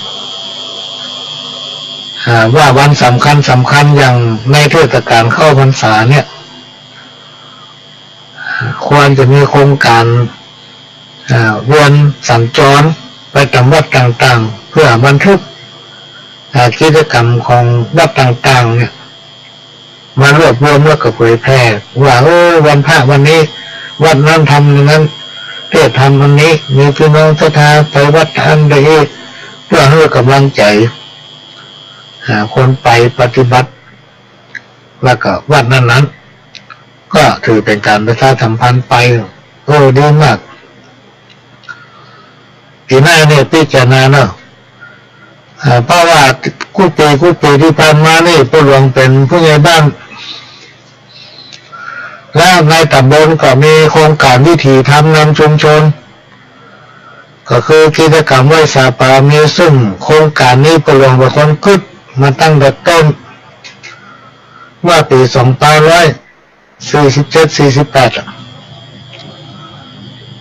โดยหลวงพ่อพระครูโสพลมุญญาภรณ์หรือทุ่งลุงทองนี่เป็นคนออกแนวคิดเป็นองค์ออกแนวคิดว่าถ้าจะจัดในตำบลเปลี่ยนกันในตำบล5 วัด 6 วัดนี่เป็นสังฆทานเป็นอย่างมาเอาที่เฮานี่เป็นอย่างค่าเรือมาเอาที่เฮานี่แล้วก็ได้รู้ก็ถึงกำนันรักบุญชละซึ่งเป็นนายกอบต.ตอนนั้นนายกรักก็แก้เงินส่วนตัวเนี่ยออกใส่เงินปัจจัยสมัยนั้นมันพอแปลงไม่ได้ปันบัตรข้างละปันบัตรก็เป็นกิจกรรมที่ร่วมด้วยช่วยกันเป็นกิจกรรมที่นำมาวิธีทำเข้า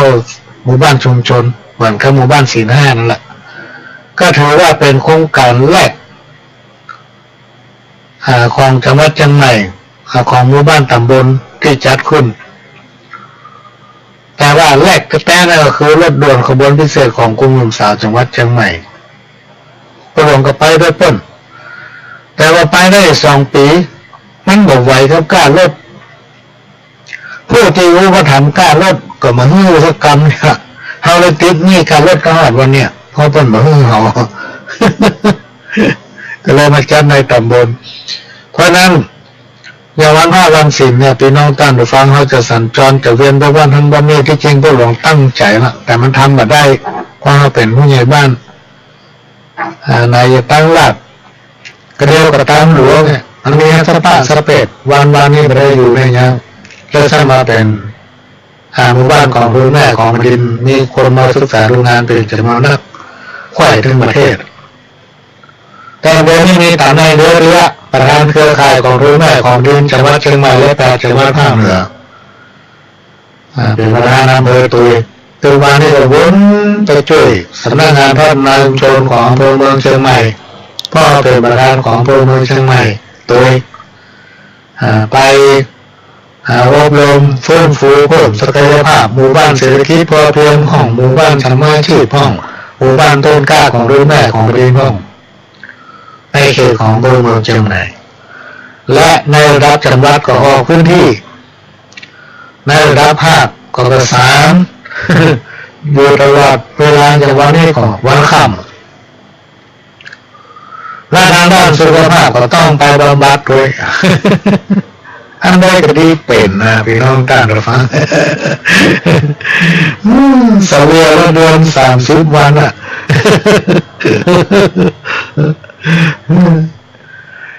ถ้าจะได้นักหน่อยก็ได้อย่างได้เดือน30 วันน่ะ การเป็นผู้นำเนี่ยพี่น้องท่านผู้ฟังถ้าครอบครัวแบบพร้อมนี่มันแย่อยู่ได้เนี่ยถ้าครอบครัวพร้อมลูกเมียมาเล่นโดยทำก็อยู่ได้หรอมั้งบ้านแตก มีพวกหลายคนมาว่าโอ้ยผมนี่นะในหมู่บ้านตำบลผมนะผมได้ตำแหน่งนักเหลือเกินถึงวันนี้ผมมี12 ตำแหน่งมันไม่ได้อยู่เลยเงี้ยเมียผมอาจจะรีดผ้าพอขี้คาน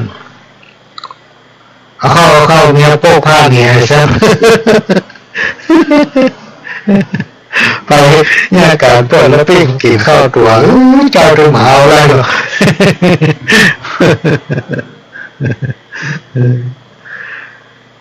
ก็กันฟังเอาหมดพี่น้องท่านผู้ฟังวันนี้ไปกินข้าวกันอย่างม่วนอีแม่นั่งสองหน้าก็แทงลูกกินข้าวกันอย่างม่วน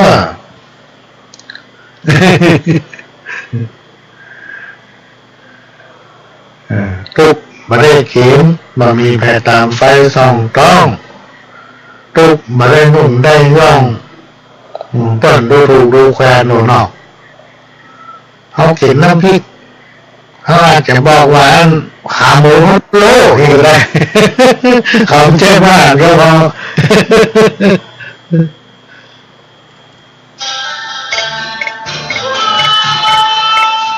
ขอจงร่วมทำบุญงานประเพณีสวดมนต์พระธาตุที่คือทอดผ้าป่าสมทบทุนสร้างหอระฆังกิจกรรมประกวดเข้าห้ามกรรมเก่าวันราชบดีที่28 มีนาคมพุทธศักราช 2562 ณ วัดร้องอ้อตำบลหนองลูกแก้วอำเภอเมืองเชียงใหม่จังหวัดเชียงใหม่ก็มีกำหนดการตั้งแต่ช่วงเช้า 9 นาฬิกาเป็นต้นไป 28 มีนาคม 3 นาฬิกามีพิธีถวายผ้าป่าสมทบทุนสร้างหอระฆัง 13 นาฬิกา 30 นาทีกิจกรรมประกวดเข้าห้ามกรรมเก่าผู้เข้าประกวดรวมคำเก่ามา3 บทและขัดจนร่วมทำบุญทอดผ้าป่าได้ที่วัดร้องอ้อและพระหลวงสว่างธาตุมีจันทร์สอบถามเพิ่มเติมร่วมบุญได้ที่ 081-706-5056 ได้ทุกวันอันนี้เป็นเทปเก่านะพี่น้องท่านผู้ฟัง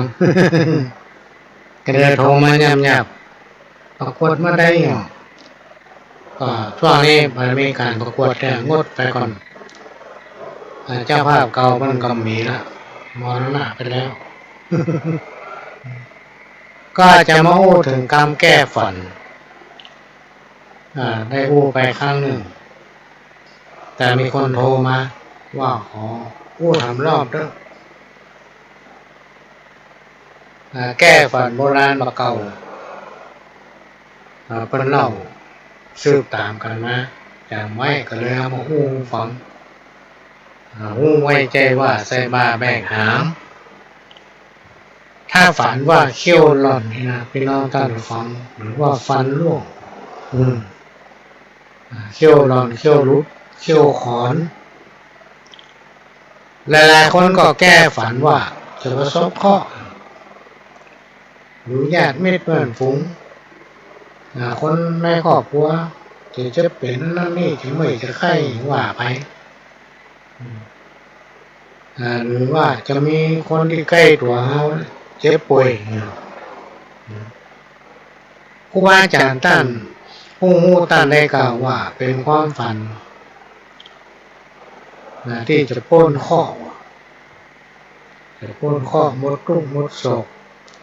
จะอยู่ดีมีสุขอายุมั่นยืนยาวอยู่และหามกรรมหนึ่งพี่น้องท่านฟังที่ครูบาอาจารย์เพิ่นบอกไว้ว่าของต่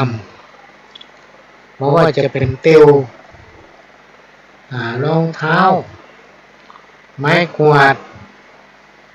บดีเอาไว้บนหัวบดีเอาไว้บนหัวเป็นการข่มตัวเก่า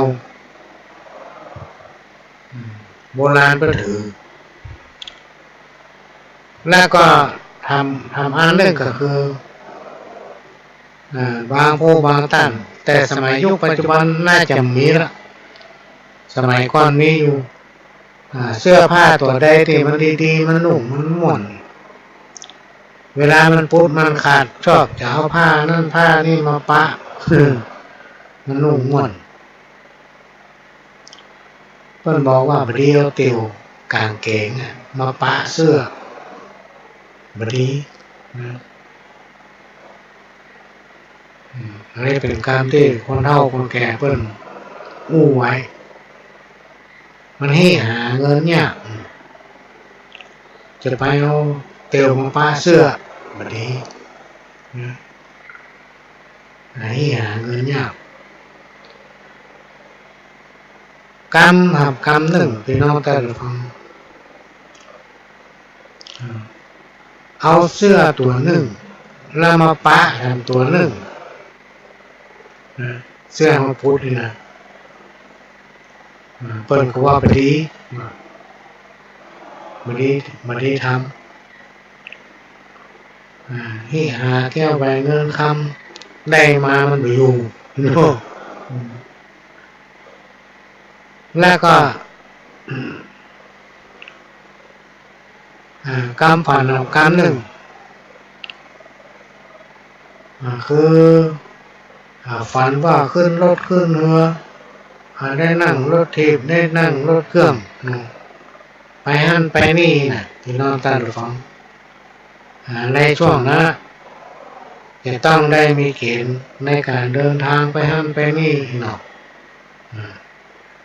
อันนี้ครูบาอาจารย์เพิ่นมองว่าจะมีโชค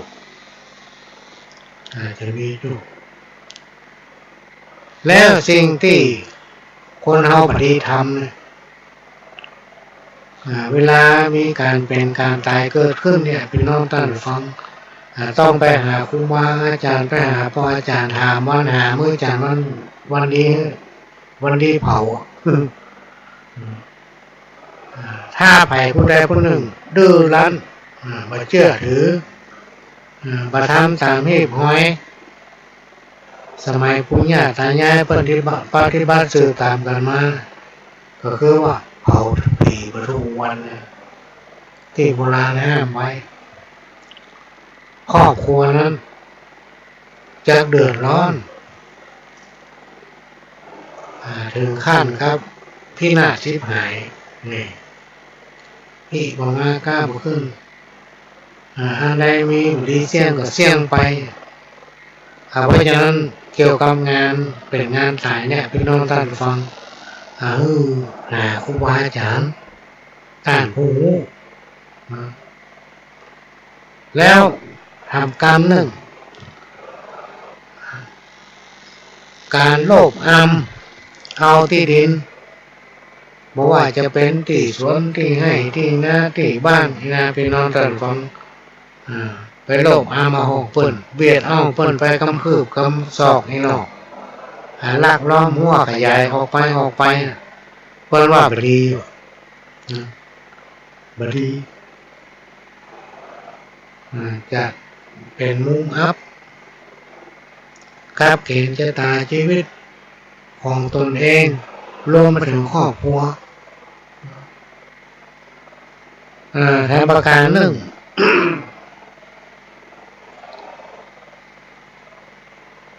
ทางประการหนึ่งบ้านเราแคบพี่น้องถ้าเราสมมติบ้านเราแคบ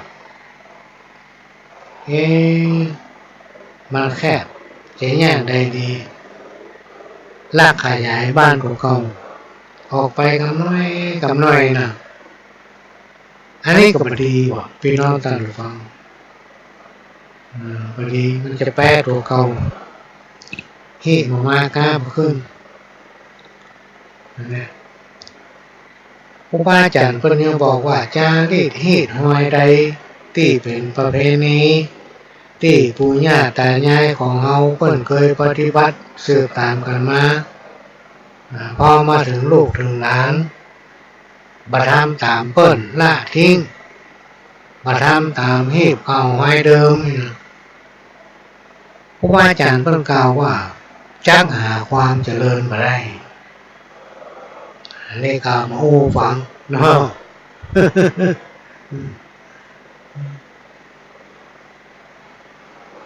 แล้วก็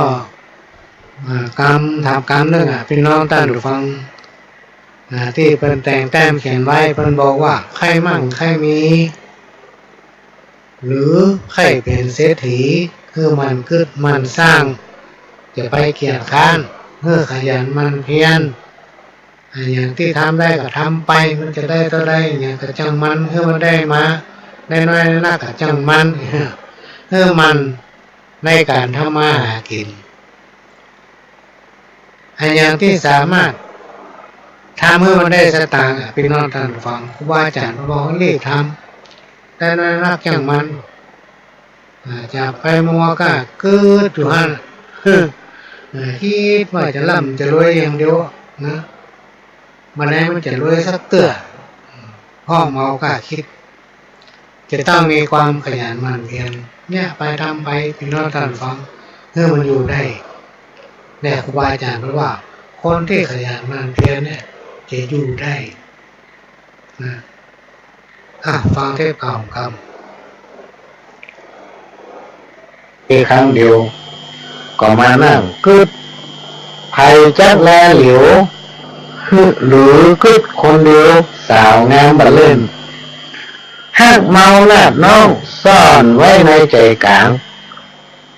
กึดหอดเบาวังจนลืมขาบเข้า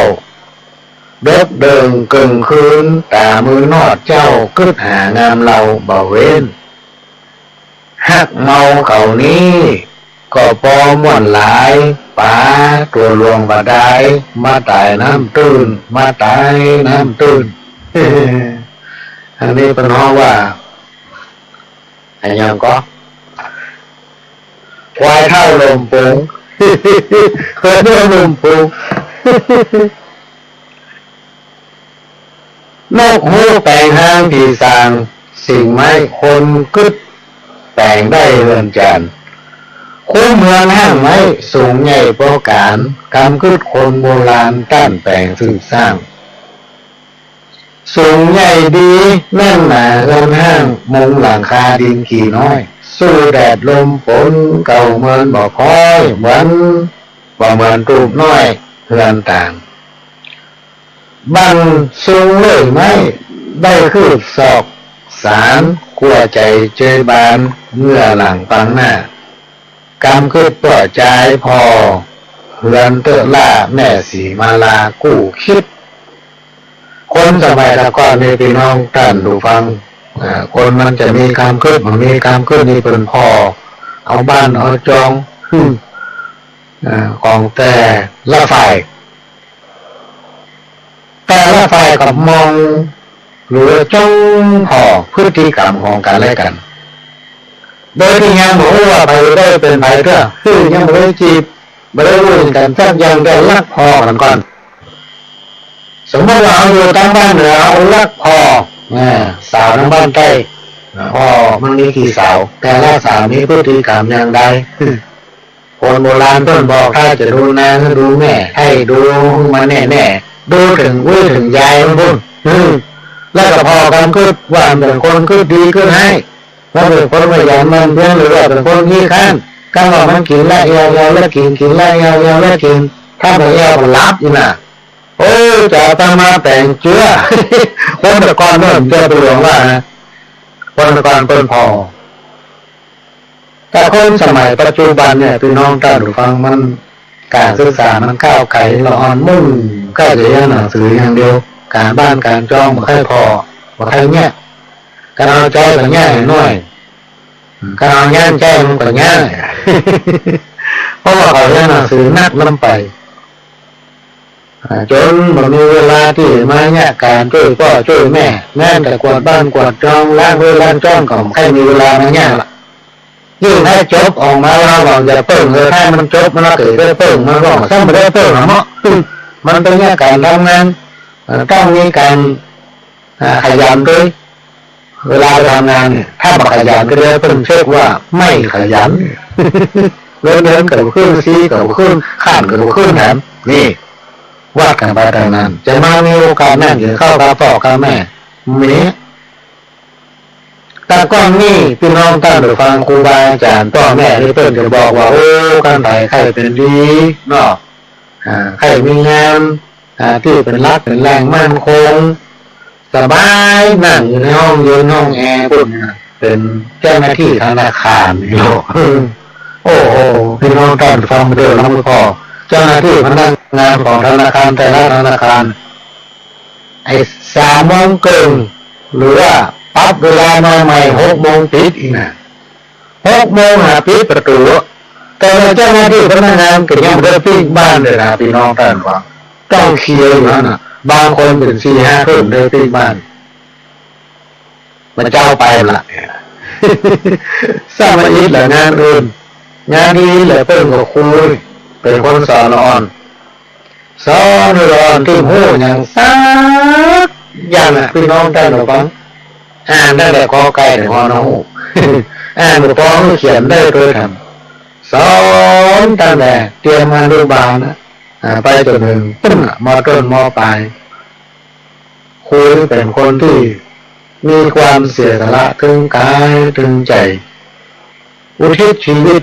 เพื่อการอ่อนแล้วอ่อนเลยเป็นหัวใจของครูอันนี้ก็ลุงสอนหลานให้หลานจงฟังข้าวจ้อยหูจำที่ถ้อยป้อชักไข่จ๋าเชื่อกำคนนักมักเสียน้ำตาอย่าเชื่อว่าจะลดเหมือนตาลอ้อยหลานยังลุงสาวเบาๆใจห้อยถึงอยู่ตามดอยห้อมแพะงานเมื่อแต่งเมื่อสาวนุ่นลาวอ้อเบายอกหยอกเล่นอย่าไปเชื่อนักกรรมบ่ใจเขาพ่อแม่ของเราหนาวไข้อันนี้ไผ่โทรมาหมูเนอะไปฮะ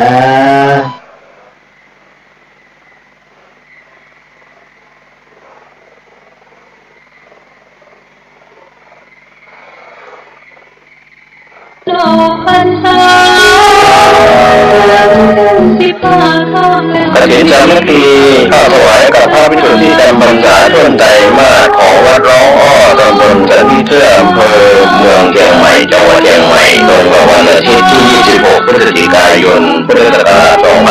2566 เวลา 10 นาฬิกาจะเป็นงานทำบุญทอดกฐินสามัคคีขอเชิญชวนผู้ใจบุญใจกุศลร่วมงานบุญนี้เป็นกฐินสามัคคีของวัดร้องอ้อโดยพร้อมเพรียงกัน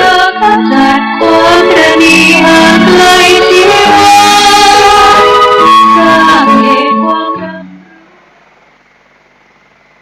ก็ตอนนี้ก็เวลา4 ทุ่มป่ายละพี่น้องท่านผู้ฟัง ได้ชั่วโมงป่าย ที่ได้มาพบปะพี่น้องท่านผู้ฟัง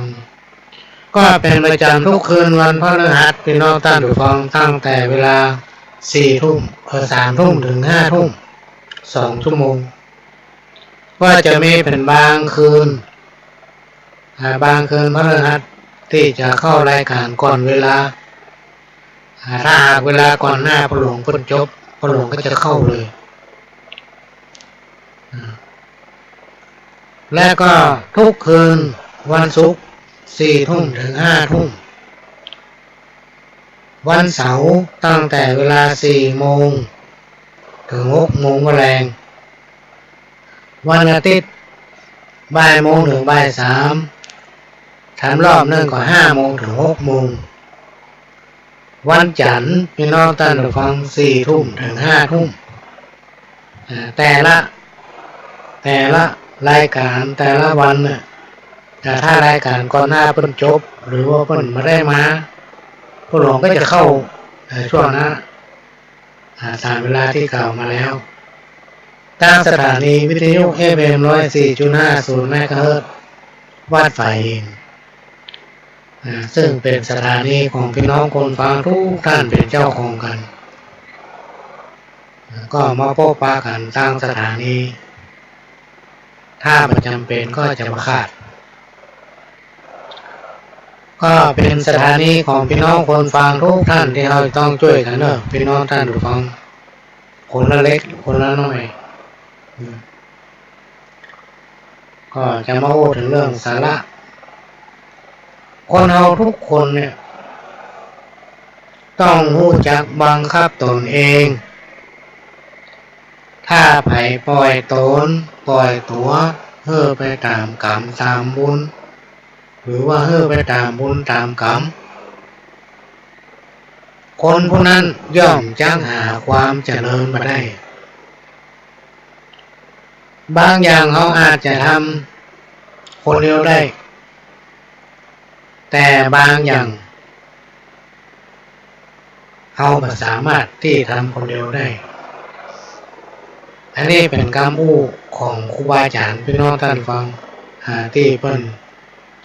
เวลาประเทศที่ไหนเพิ่นก็จะอู้เรื่องนี้แล้วก็อธิบายขยายความก็เอามาเล่าสู่กันฟังมีชีวิตที่ขาดคุณธรรมย่อมขาดสุขอยู่กับเคียงคู่กับความทุกข์สุขสันต์เหมือนดังโลกนี้ขาดเดือนกับตะวันย่อมมีแต่ความมืดมิดไร้ทิศทางพี่น้องท่านผู้ฟังสิ่งที่เราจะต้องจำไว้ในใจแล้วบักพฤติบาปประพฤติตนบักกระทำในสิ่งที่ผิดจากจารีตฮีดหอยจากคำสอนของปู่ย่าตายายที่เพิ่นสอนไว้สิ่งที่เราหนีมาพ้นที่มันเกิดจากการกระทำของเราก็คือกรรมเนี่ยพี่น้องท่านผู้ฟังภายจะลีกตึ้งมาได้จะไปตัดกรรมตัดอะไรอย่างก็ตึ้งมาได้พี่น้องท่านผู้ฟังเพราะมันเกิดจากการกระทำของเรามีถึงกรรมดีกรรมไม่ดีคำว่าจิตวิญญาณคือสิ่งที่สิงอยู่ในร่างของคนเราทุกคนในขณะที่เรายังมีชีวิตอยู่ถ้าหากว่าเมื่อใดวันไหนที่คนเรานั้นเสียชีวิตลงหรือว่าตายไปจิตวิญญาณก็จะออกจากร่างเที่ยวเล่ร่อนไปหาที่เกิดใหม่อันนี้หมายถึงคนที่มีบุญนักได้สั่งสมความดีไว้ไปหาที่เกิดโดยทิ้งร่างที่เคยอาศัยเป็นซากศพ บ่มีใครต้องการใครได้ในที่สุดเขาก็เอาไปเผากลายเป็นขี้เถ้าขี้ดินเพิ่นฮ้องว่าคืนสู่ธรรมชาติ เป็นขี้เต่าขี้ดินเพราะฉะนั้นเรื่องของคนกับผี เรื่องของผีกับคนจึงหนีกันบ่พ้นสักวันใดวันหนึ่งคนก็กลายเป็นผีนะกลายเป็นผีถ้าไผ่ผู้ใดเมื่อยังมีชีวิตเป็นคนได้ทำบุญนักได้ทำความดีงามไว้นักแม้ว่าจะตายเป็นผีแท้บ่มันก็จะได้มาเกิดเป็นคนที่เราตั้งหลายมักจะได้ยินคำว่าวัฏสงสารก็คือการเวียนว่ายตายเกิดเมื่อเกิดมาเป็นคนคำว่ากิเลสมันถึงตุยมาพี่น้องท่านผู้ฟังเพราะว่าตัวกิเลสเนี่ยมันอาศัยอยู่กับจิตใจของคนเราทั้งหลายไปจนตาย ด้วยเหตุนี้ครูบาอาจารย์ท่านจึงได้กล่าวไว้ว่ากรรมดีกรรมบดีกิเลสตัณหาฝังอยู่ในตัวของคนเราทั้งหลายจะเอานิทานมาเล่าให้ฟังสักบทในอดีตการนานมาแล้วมีนายพรานคนหนึ่งเดินทางไปยังป่าหิมพานต์ในขณะที่กำลังเดินอยู่นั้นก็ได้หันผู้ชายคนหนึ่งตกอยู่ในหลุมรักสัตว์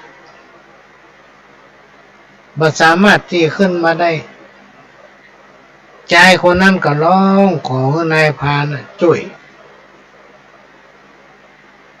เมื่อช่วยแล้วก็ให้คำมั่นสัญญาว่าถ้าท่านช่วยข้าออกมาได้แล้วข้าต้องบ่ลืมบุญลืมคุณข้าจะจดจำพระคุณของท่านไปตลอดจนวันตาย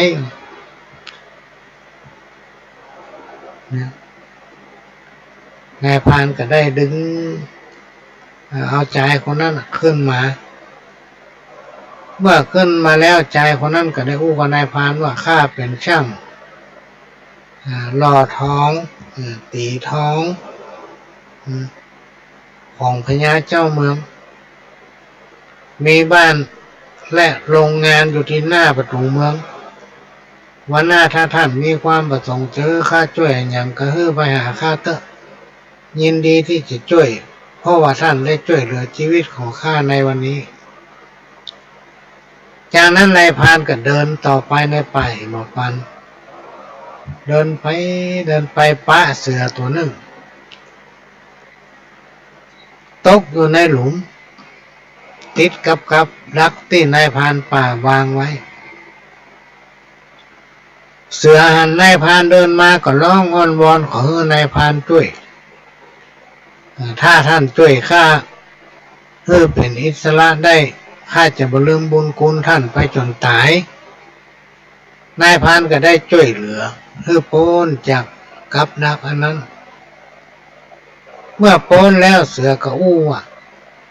ดูก่อนนายพรานผู้มีใจบุญ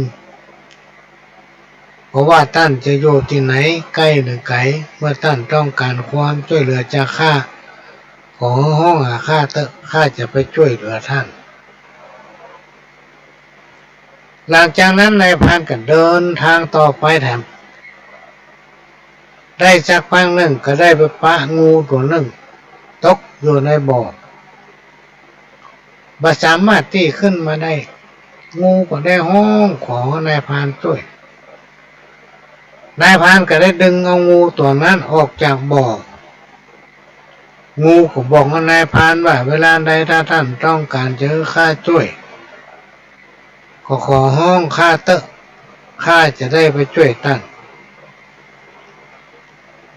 เวลาผ่านไปพี่น้องท่านฟังนายพรานก็นึกอยากจะลองขอน้ำใจของคนและสัตว์ที่ตนเองได้เคยช่วยเหลือชีวิตทั้งสัตว์ทั้งคนก็ได้ให้คำมั่นสัญญาไว้ก็มานึกถึงเสือก่อน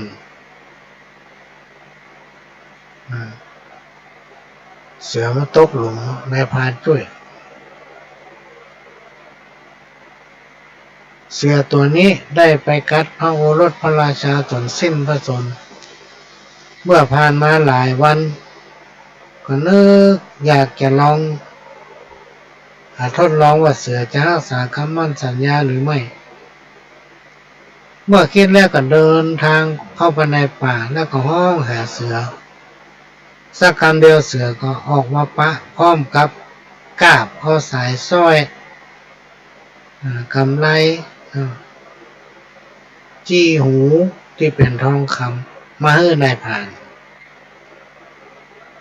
นก็เอาสร้อยนั้นกลับไปบ้านคิดว่าจะเอาสร้อยนั้นไปขายแต่กับโม่จะไปขายที่ไหน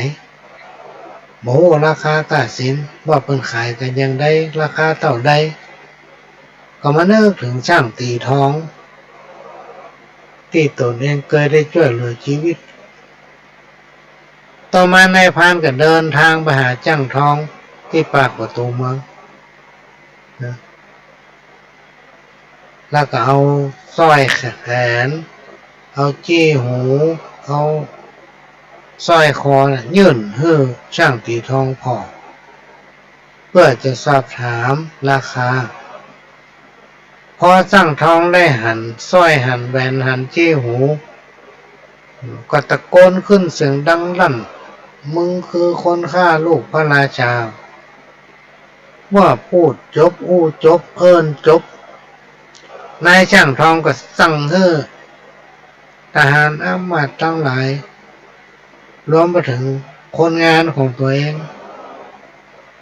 ป้ากันมัดนายพรานนั้น ขังไว้จากนั้นตนเองก็รีบเดินทางเพื่อเข้าเฝ้าพญาเจ้าเมืองเพื่อจะรับรางวัลซึ่งพระราชาได้ประกาศไว้ว่าถ้าผู้ใดจับคนที่ฆ่าพระโอรสได้จะพระราชทานเงินให้ปันตำลึงเมื่อพระราชาทรงทราบก็ได้เอาเงินปันตำลึงให้ช่างตีทองพร้อมกับสั่งให้เสนาอามาตย์นำนายพรานมามัดไว้ที่หน้าท้องพระโรง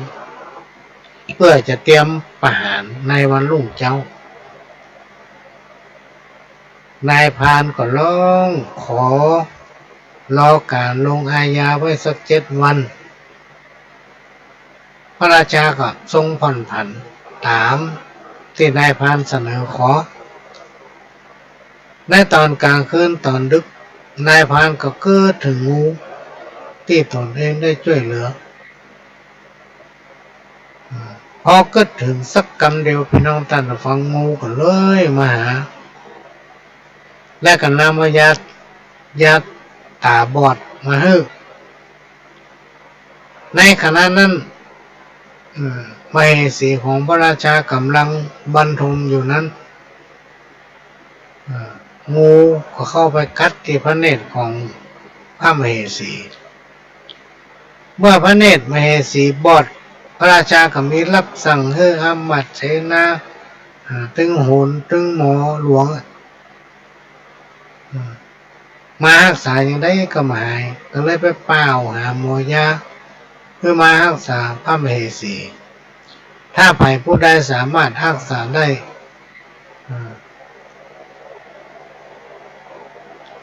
ก็จะให้แก้วไหวเงินค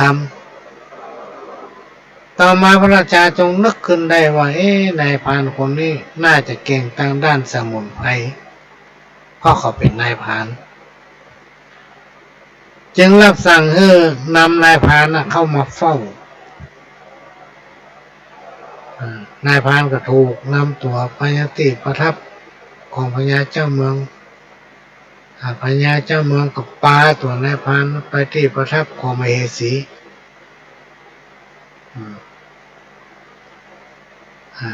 แล้วก็ให้นายพรานคิดค้นหายาเพื่อมารักษาดวงตาของพระมเหสีนายพรานก็ทำตามเพราะว่าก่อนที่งูจะเอายาตาบอดมาใส่ตาพระราชินีเนี่ยงูก็ได้เอายาอันหนึ่งไว้ให้นายพราน ว่าเอายาเนี่ยจุ่มน้ำแล้วเข้าถูมันก็จะทอดพิษทอดอย่างออกหมดตาก็จะกลับหันได้เหมือนเดิมเมื่อนายพรานทำตามกรรมที่งูบอกทำเพื่อพระมเหสีมองหันเหมือนเดิมพระราชามีพระราชประสงค์ที่จะพระราชทานรางวัลให้แก่นายพรานได้โอกาสจึงกราบทูลเรื่องสายสร้อยที่เขาได้มานั้น ให้พระองค์ได้ทรงทราบได้เล่าว่าตอนไ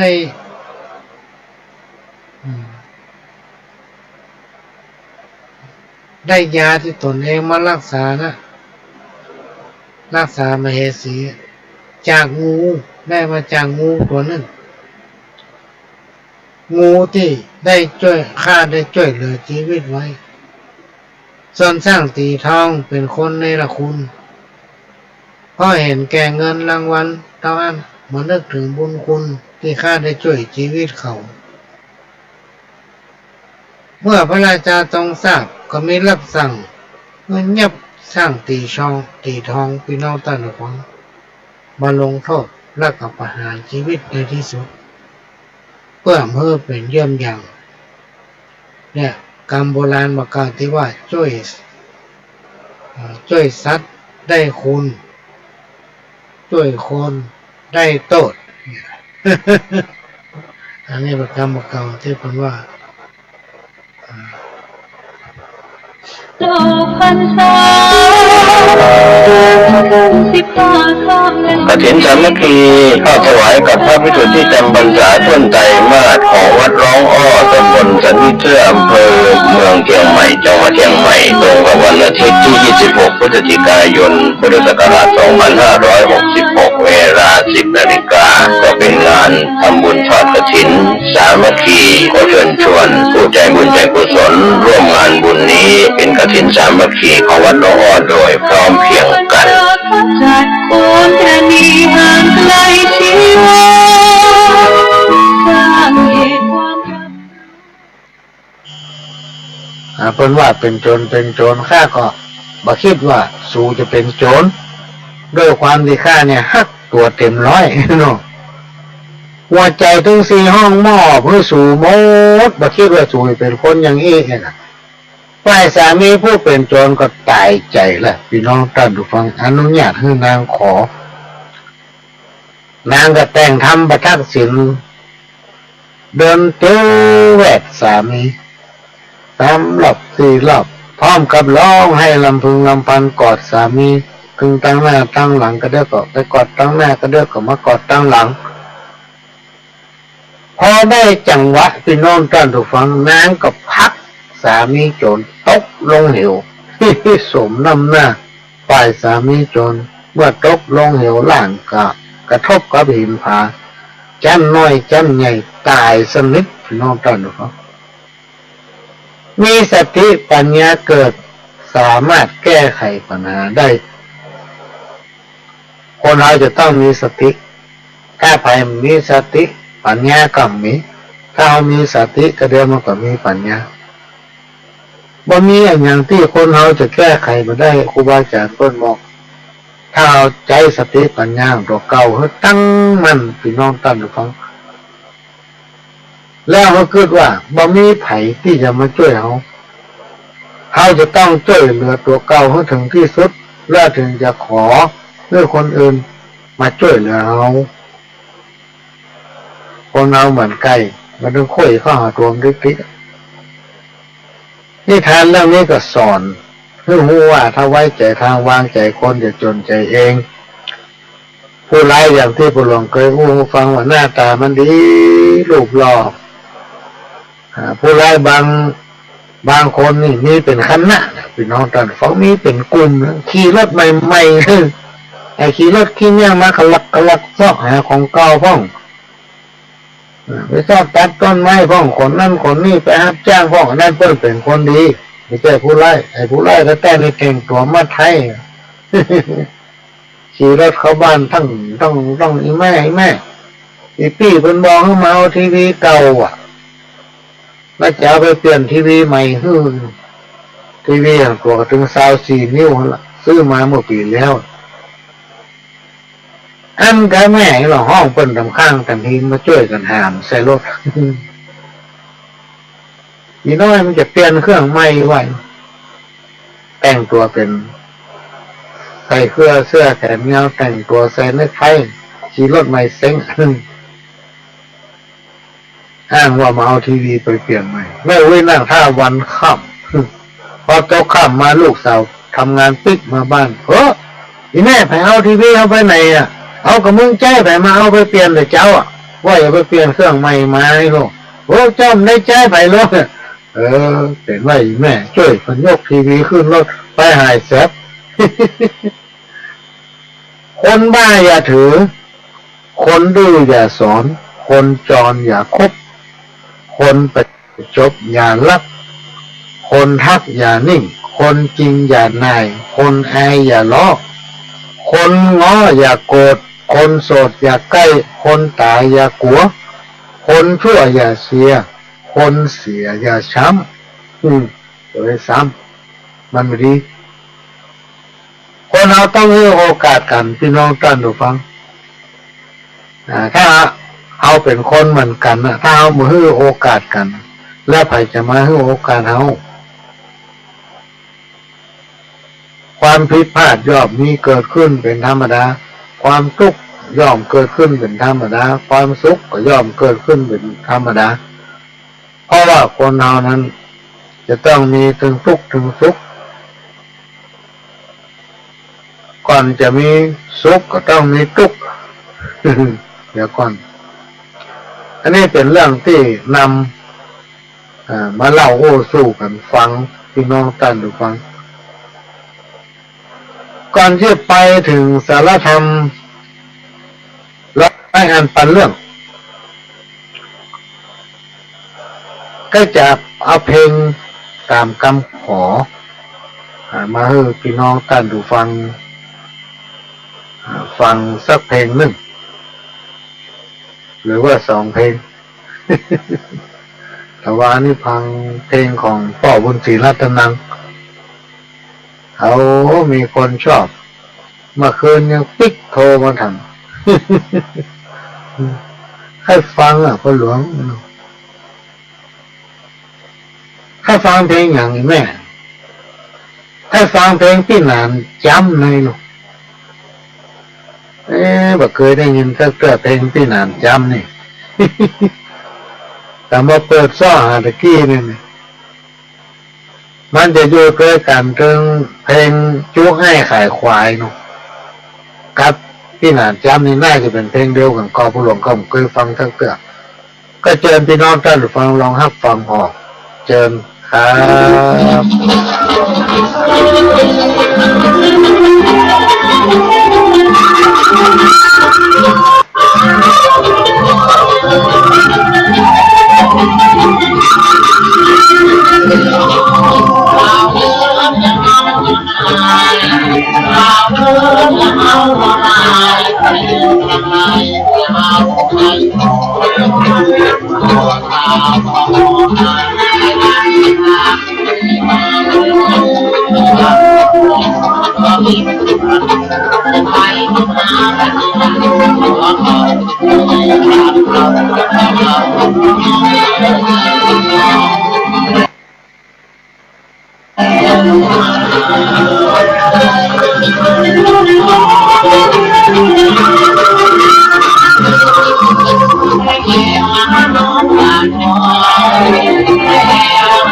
Hey,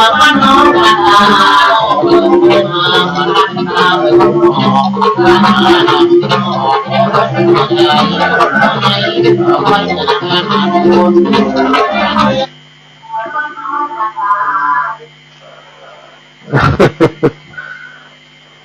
าวเคินจุกไอ้ขายควายพี่นานจำเอาฟังละอิดพี่น้องท่านได้ฟังลึกตักลึกตัก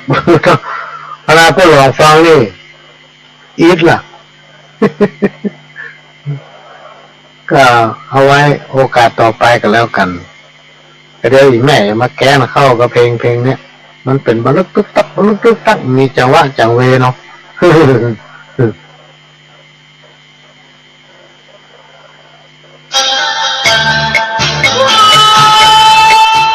ขอเป็นเรื่องทำบุญงาน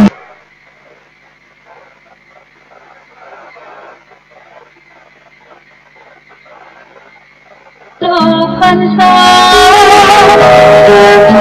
15 ค่ำและ กฐินสามัคคีเข้าถวายกับพระภิกษุที่จำพรรษาต้นไตรมาสของวัดร้องอ้อตำบลสันนิเชื่ออำเภอเมืองเชียงใหม่จังหวัดเชียงใหม่ตรงกับวันอาทิตย์ที่ 26 พฤศจิกายน พุทธศักราช 2566 เวลา 10 นาฬิกาก็เป็นงานทำบุญทอดกฐินสามัคคีขอเชิญชวนผู้ใจบุญใจกุศลร่วมงานบุญนี้เป็นกฐินสามัคคีของวัดร้องอ้อโดยพร้อมเพรียงกัน จัดโคนตรณีห่างไกลชีวาสร้างเหตุความรัก อัดแล้วบัคติดฟังเป็นกระท่อนกระแท่นบ่ายโมงวันติดร้อนเขาโยขอพระหลวงเปิดทำล้อมเต้ยหรอกเตรียมมันเถอะ เราจะเปิดเฉพาะกับเขาไม่เห็นน้อยเนาะเราก็ทำมาทีน้อยหนึ่งมันใช้เวลาประมาณเกินชั่วโมงไปเป้าก็ให้เราอ่านก็เตรียมไว้ได้สักกึ่งรายการก็จะเปิดให้ฟังนำรอบหนึ่งวันนี้ก็ได้มาพบปะกับพี่น้องท่านผู้ฟังเหมือนปกติเป็นประจำทุกวันที่เวลาบ่ายโมงไปจนถึงบ่าย3 โมงก็จะได้นำเอาสาระสัพพะน้อยอันปันเรื่องมาเล่าโอ้สู่กันฟังมาเปลี่ยนบรรยากาศหลังจากพี่น้องท่านผู้ฟังได้ฟังธรรมะสาระต่างๆจากพระเถระครูบาอาจารย์จากพระน้อยพระนานที่จัดรายการจากของสถานีวิทยุหลายๆสถานีช่วงนี้ก็มูลขึ้นมาพบปะกับพระหลวงสว่างธาตุอินจันทร์ประธานเครือข่ายของรุ่นแม่ของประเทศจังหวัดเชียงใหม่และ8 จังหวัดภาคเหนือก็มาเป็นคู่เป็นทีมนำมาสาระสัพพะร้อยอันเป็นเรื่องมาอู้เล่าสู่กันฟังเพื่อนำมาฝากเป็นข้อคิดสำหรับพี่น้องท่านผู้ฟังที่สนใจสิ่งไหนที่ฟังแล้วนั้นมีประโยชน์ก็ฟังไว้ประดับสติปัญญาเก็บไว้ผสมผสานกับความนึกคิดของท่านทั้งหลายเพื่อนำไปถ่ายทอดสอนลูกหลานประการแรกก็ต้องเอาครอบครัวเขาก่อน สอนคนในครอบครัวของตัวเองก่อนขนาดคนในครอบครัวของตัวเองสอนมาได้แล้วคนอื่นไม่ต้องไปสอนไปสักคนละ การจะเป็นต้นแบบการจะเป็นแบบอย่างเพื่อคนอื่นได้นั้นพัฒนาคุณภาพชีวิตมาพัฒนาครอบครัวของตัวเก่าเพื่อไปสู่ความเป็นสุขนะต้องพัฒนาในจุดนี้เป็นอันดับแรกนะการทำดีพี่น้องท่านผู้ฟังก็ต้องมุ่งเน้นทำความดีเพื่อกับครอบครัวตนเองก่อนตนเองพร้อมแล้วมีความอบอุ่นลูกเต้าอยู่ร้อยฟังกรรมทำมาค้าขายอันใดก็คล่องนี่นะก็ขยายไปสู่ครอบครัวของลูกของหลานนะจาก1 หลังไป2 หลังจาก3 หลังไป4 5 หลังว่ากันไปตามนั้นเราต้องพัฒนาครอบครัวตนเองถ้าเป็นผู้เป็นผัวก็ทำตัวเป็นตัวอย่างกับเมียถ้าเป็นเมียก็ทำตัวอย่าง ที่ดีของผัวมีเหตุมีผลใช้เหตุผลอู้กันตึงพ่อตึงแม่ตึงผัวตึงเมียนี้สามารถทำอะไรอย่างก็ได้ให้เป็นแบบอย่างกับลูกกับเราในครอบครัวของตนเองและก็สอนลูกสอนหลานให้เป็นคนดีของพ่อของแม่ถ้าทุกครอบครัวทำได้อย่างนี้พี่น้องตั้งใจฟังศึกษาครอบครัวแล้วก็แต่ละครอบครัวก็ขยายไปเป็น2 จาก 2เป็น3ในที่สุดบ้านนั้นจะมีครอบครัวต้นแบบที่พัฒนาตนเองเป็นครอบครัวอบอุ่นมันน่าจะน้อยกว่า 80% ของในสังคมชุมชนนั้นอันนี้เป็นเรื่องที่นำมาฝากและก็ขอให้กำลังใจทุกท่านนะทุกท่านเพราะว่าคนเราเนี่ยพี่น้องต้นฟังอายุบ่ใจถึง100อายุบ่ถึง100สักคนถ้าว่า100ปลายนี่ไปไหนบ่ได้ละ100ปลายนี่ไปไหนบ่ได้แล้วอุ้มลูกตรงนั้นหรือมันก็ต้องเฟื่อไปละในขณะที่เอาไปไหนมาไหนก็ได้เนี่ยก็ทำสิ่งที่ดีๆไว้เพราะคนเราไม่วันเกิดไม่วันตายยังเพื่อนของปหลวงนะอายุ65 ปีก็ไปคิดว่าตายยังเพื่อนก็มีมูดที่บ้านที่จ้องให้สวนหาเพื่อนลูกเต้านึกเขาได้ยังก็มีนึกจะมียังก็ได้อยู่สบายกินสบายบ่ต้องเนี่ยการทำงานอย่างก็กินได้ตายแล้วเกิดมาตัวก็ยังอยู่ไปได้ทำอยู่เป็นจัดก็ยังก็ดมสมบูรณ์หมดในที่สุดก็ต้องมาตายนอนแล้วก็รับรวดตายไปนี่เป็นต้นเอาวันเกิดเมื่อวันตายขณะที่เรายังมีชีวิตอยู่ก็ทำไปเตอะพี่น้องท่านผู้ฟังสิ่งไหนที่มันทำให้นักอกนักใจกึศหามันแล้วมันตกใจจะไปกึศหามันเพราะมันบั่นทอนชีวิตของตัวเก่านะ คนเรามันหนีต้นมีเกิดมาเบื้องต้นแปรผันในท่ามกลางแตกสลายไปในที่สุดแล้วก็กลายเป็นขี้เต่าไปหมดไอ้จะให้ช่างไผ่ถ้าขนามครอบครองเขาดีนะไผ่จะว่าอย่างไรก็จ้างแล้วขนามตัวเขามั่นใจว่าตัวเก่าประพฤติปฏิบัติถูกต้องคนที่ว่าอย่างนี้ก็แล้วแต่เขาสุดแต่แล้วแต่เขาจะว่าไม่ต้องเก็บมาใส่อกใส่ใจจะไปต่อล้อต่อเถียงฟังหูใช้ก็หูควายละมันว่าเขาเป็นหมาเขาไม่ได้เป็นหมาลูกมันว่าเขาเป็นหมูก็ไม่ได้เป็นหมู แต่ลงสุดเขาได้ไปกินอย่างนั้นเขาเข้าเอาเป็นน้องตันดูฟัง การที่จะนำมาสาระสปะเนี่ยเป็นน้องตันดูฟังมาเล่าคู่สู้กันฟังก็พอดีได้รับอนุเคราะห์เมตตาจากทางสถานีนั่นแหละครับคุณเกษตรเพชรสำลิดเนาะก็เริ่มแม่นกับหลวงจังขี้ลงเปิดในโอกาสอนุเคราะห์อาร์ตสปอร์ตด้วยเพราะว่าจะมีงานส่งน้ำประเพณีธาตุมันไม่ใช่มีวันนี้วันเดียววันนี้เราเครียดเนี่ยกับวันพุธมันยังไม่อยู่จะไปคิดอย่างวันเดียวมันหลงวันเดียวมันเต็มไปไม่ได้หรอกวันพุธไปคิดทำวันพุธไปคิดทำเพราะว่ามันมีวันนี้วันพุธมีอาทิตย์นี้และอาทิตย์หน้ามีเดือนนี้แล้วก็เดือนหน้าบางการที่เขาว่านะกันมันจะมีวันนี้วันเดียวพุธมือป้ามันวันพุธเมื่อใดมันจะอักของพุธคนนั้นจะมือวันพุธทิก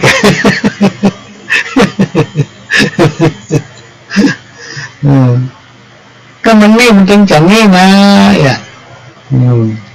น่าเพราะฉะนั้นสิ่งไหนที่มันทำเราเครียดสิ่งไหนที่ทำให้วิตกกังวลอย่างเมื่อคืนเราจังกึศนักเนาะกึศถึงลูกถึงหลานว่าเขาจะทำมาหากินอะไรอย่างมันเป็นรักเป็นแรงดีก่อช่วงใจตั้งหนึ่งบ่ช่วงใจตั้งหนึ่งนะพี่น้องท่านผู้ฟังพอแบบป้าพี่น้องท่านผู้ฟังแต่พี่น้องประนามก็คิดอย่างปหลวงนะนอนมารับ ถ้าเรามีลูกสัก2 คนเนี่ยนั่นมันพอไปได้เขาม่อนโลงม่อนใจแล้วทำคนกำลังกำแส่ซ้อหาหูหาที่จ้างได้เปิ่งมาได้ตัวเขาก็มาม่อนใจละมาได้มันจะเป็นรักสักตัว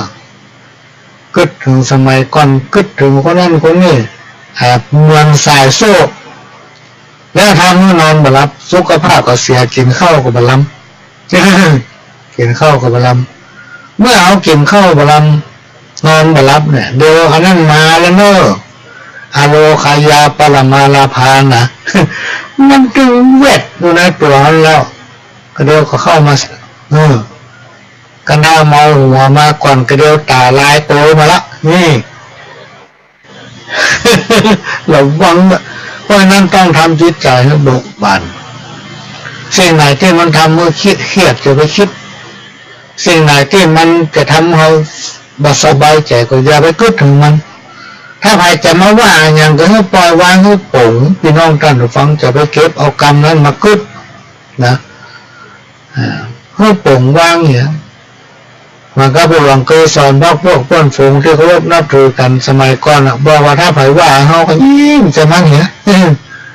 มันจังงอโว้อยู่มันจังขนาดมันหันหน้านี่ถ้าเป็นไก่นี่มันจะกำคอมาบิดจุ่มใส่หม้อนะต้มเนาะมันจังงอโว้ที่ข้างหันหน้าขนาดเขาก็รู้แต่เขาไปสนใจมันเป็นฟังเขาไปจังมันแง่หยังเพราะว่ามันนก็มาเขาก็มันก็ตายเหมือนกันนั่นแหละเขาไปจังมันป้าที่ไหนมันจะมันว่าอย่างนั้นเขาต้องสนใจเขาก็ยิ้มเหมือนป้าไหนก็ยิ้มแล้วคนประเภทนี้ฟังทำมามันไม่ตายกัดอกมันมีวิธีไหนมันง่ายเขากูว่ามันก็โคตรกูแจ้งกูด่ามันก็ไม่สนใจกูว่ามันเป็นเหล่าไหนมันก็ยังอ้างเลยว่าที่ไหนมันเป็นยิ้มจะกูเงี้ยอย่างเดียวเข้ามากัดอกตายคนเดิมถ้าใครนอนมารับที่นอนท่านฟังครูบาอาจารย์ผมบอกว่าลูกพายอ่อนเนาะไม่มันต้องกระวนกระวายเนาะถ้าเขาคิดนักเขาเครียดนักนะอรหังสัมมาก็ได้ทิฏฐิโสก็ได้นะโมแล้วนะโมแล้วเมื่อดึงมาเป็นเรื่องใจมันต้องมาตั้งมั่น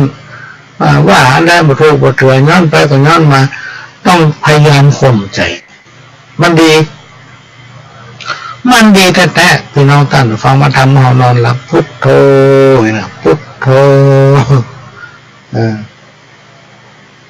ไปพระกาลังสัมมาเนี่ยเอาง่ายแต่คำไหวมีอยู่คำหนึ่งที่เป็นไหวไอ้กันคนเราคนแก่คนสอนเราอีพ่ออีแม่คนสอนไว้อิติปิโสภควาสัมมาที่ใดสัมไปที่นั่นนะโมเห็นได้มากระทำขึ้นต่อข้าพเจ้าสัพพะสัตตโลวินาศสันตุนี่หรอกว่า3 รอบเป็นน้องท่านผู้ฟังแล้วก็ให้แหม3 กำกราบลงนอนตึกกันนั่นอันยังต้องมาใกล้บ่ฟันให้ไผว่าอย่างเราภายในวันนั้นเลยนะมันย้อนเข้าเขาแสดงไปสนโสอันนี้เป็นโอ้ฟังนะโอ้ฟังจะถือขนาดเลยจะถืออันเนี้ยกำไว้เนี้ยถ้าเวลาเราจำกันเขาก็ว่าเราสัมมาสัมพุทโธบอกเขาว่าสวากขาโตสุปฏิปันโนว่าไปแล้วก็กาพระแล้วคำว่าเนี่ยอิติปิโสเขาว่าสัมมาที่ใดสัมไปที่นั่นนะโมเห็นจะได้มากระทำเก่งต่อข้าพเจ้าสัพพะสัตตโลวินาศสันตุวินาศเนี่ยพี่น้องท่านผู้ฟังสันตุแล้วก็ให้แฮม3 คำว่า3 รอบคนเนอะว่าจบครบ3 รอบแล้วว่าแฮม3 คำกราบการยาน้ำวันนั้นพี่น้องท่านผู้ฟังจะไปอธิษฐานให้ตัวเก่าบางคนอธิษฐานให้ตัวเก่าได้เงินอ่ะขอข้าอยู่สุขสบายขอให้ได้เงินได้ทองถูกหวยรางวัลที่1 ที่ 2โน้อย่านั่งเกินกองจะเอาวันที่1 ที่ 2เพื่อเผื่อแผ่หน้าบุญทั้งหลายถึงสรรพสิ่งเจ้ากรรมเจ้าเวร นะวีรบรรพบุรุษเนาะปู่ย่าตายายสรรพสิ่งทั้งหลายในโลกที่เว้นว่ายตายเกิดผู้สู่เจ้าขอท่านทั้งหลายได้ไปอยู่ที่ดีเหมือนกันหน้าตรวจหน้าอีกก็ได้แล้วอย่าลงไป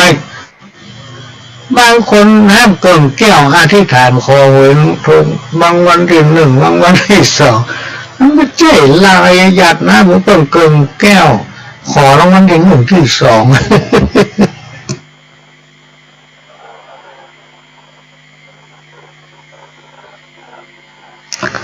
นี่ก็เป็นเรื่องที่นำมาสู่กันฟังเป็นกู้เป็นคิมกันพี่น้องท่านผู้ฟังเป็นรายการที่ชาวบ้านแต่มันให้โอกาสนำเอาประสบการณ์หลายอย่างที่ตนเองปฏิบัติมาเล่าสู่กันฟังเป็นวิทยาทานเป็นรายการที่มหาประโยชน์มาเอารายได้อย่างนะสร้างอย่างเดียวสร้างบุญสร้างคนสร้างแล้วไม่เป็นได้ก็จ้างมันก็เอาบุญ เพราะนั้นสิ่งที่ในหลักธรรมขององค์พระสัมมาสัมพุทธเจ้าที่เป็นว่างไว้มีการบันทึกแปลกันมาว่าไว้มันเป็นความจริงพี่น้องท่านผู้ฟังความจริงเป็นสิ่งบัดตายความจริงเป็นสิ่งบัดตายนะมันจะอยู่คู่กับคนเรามันเงาตัวมันเงาตามตัวไปทำอย่างได้อย่างนั้นการช่วยเหลือคนการพูดพายคนการแนะนำคนการโบราณพูดว่าจะไปจอดเอวไว้นะจะไปสอนอีวอกขึ้นต้นอีวอกไม่น่ามาได้กำเลยประคำป้อมมาแล้วมันจึงบดเสือของเราซ้ำอุปนิสัยของคนพี่น้องกันจะฟังความจริงเป็นสิ่งมาตายที่ครูบาอาจารย์ต้นตนเท่าตนแก่เปิดตองคนมาตั้งแต่ต้นบวชหรือว่าตนน้อยๆจนยิ่งมาเท่ามาได้เป็นเจ้าวัดได้เป็นสมภารเจ้าวัดได้เป็นครูบาจนอายุ8-10ตายเป็นว่าไว้ว่าไก่ตัวใดเนี่ยมันตึงมาเขี่ยไปตั้งน้ำลงเขี่ยเขาตัวเก่าลองกึศพอได้ทุกคนกึศพอว่าคนนอนเป็นอย่างนี้ก่อนเดี๋ยวความจริงเหมือนสิ่งมาแต่นั้นเป็นเนี้ยเพราะนั้นการช่วยเหลือคนถ้าเรามุ่งหวังประโยชน์เขาช่วยเหลือไปเขามุ่งหวังประโยชน์แล้วนำไปมันลบล้าง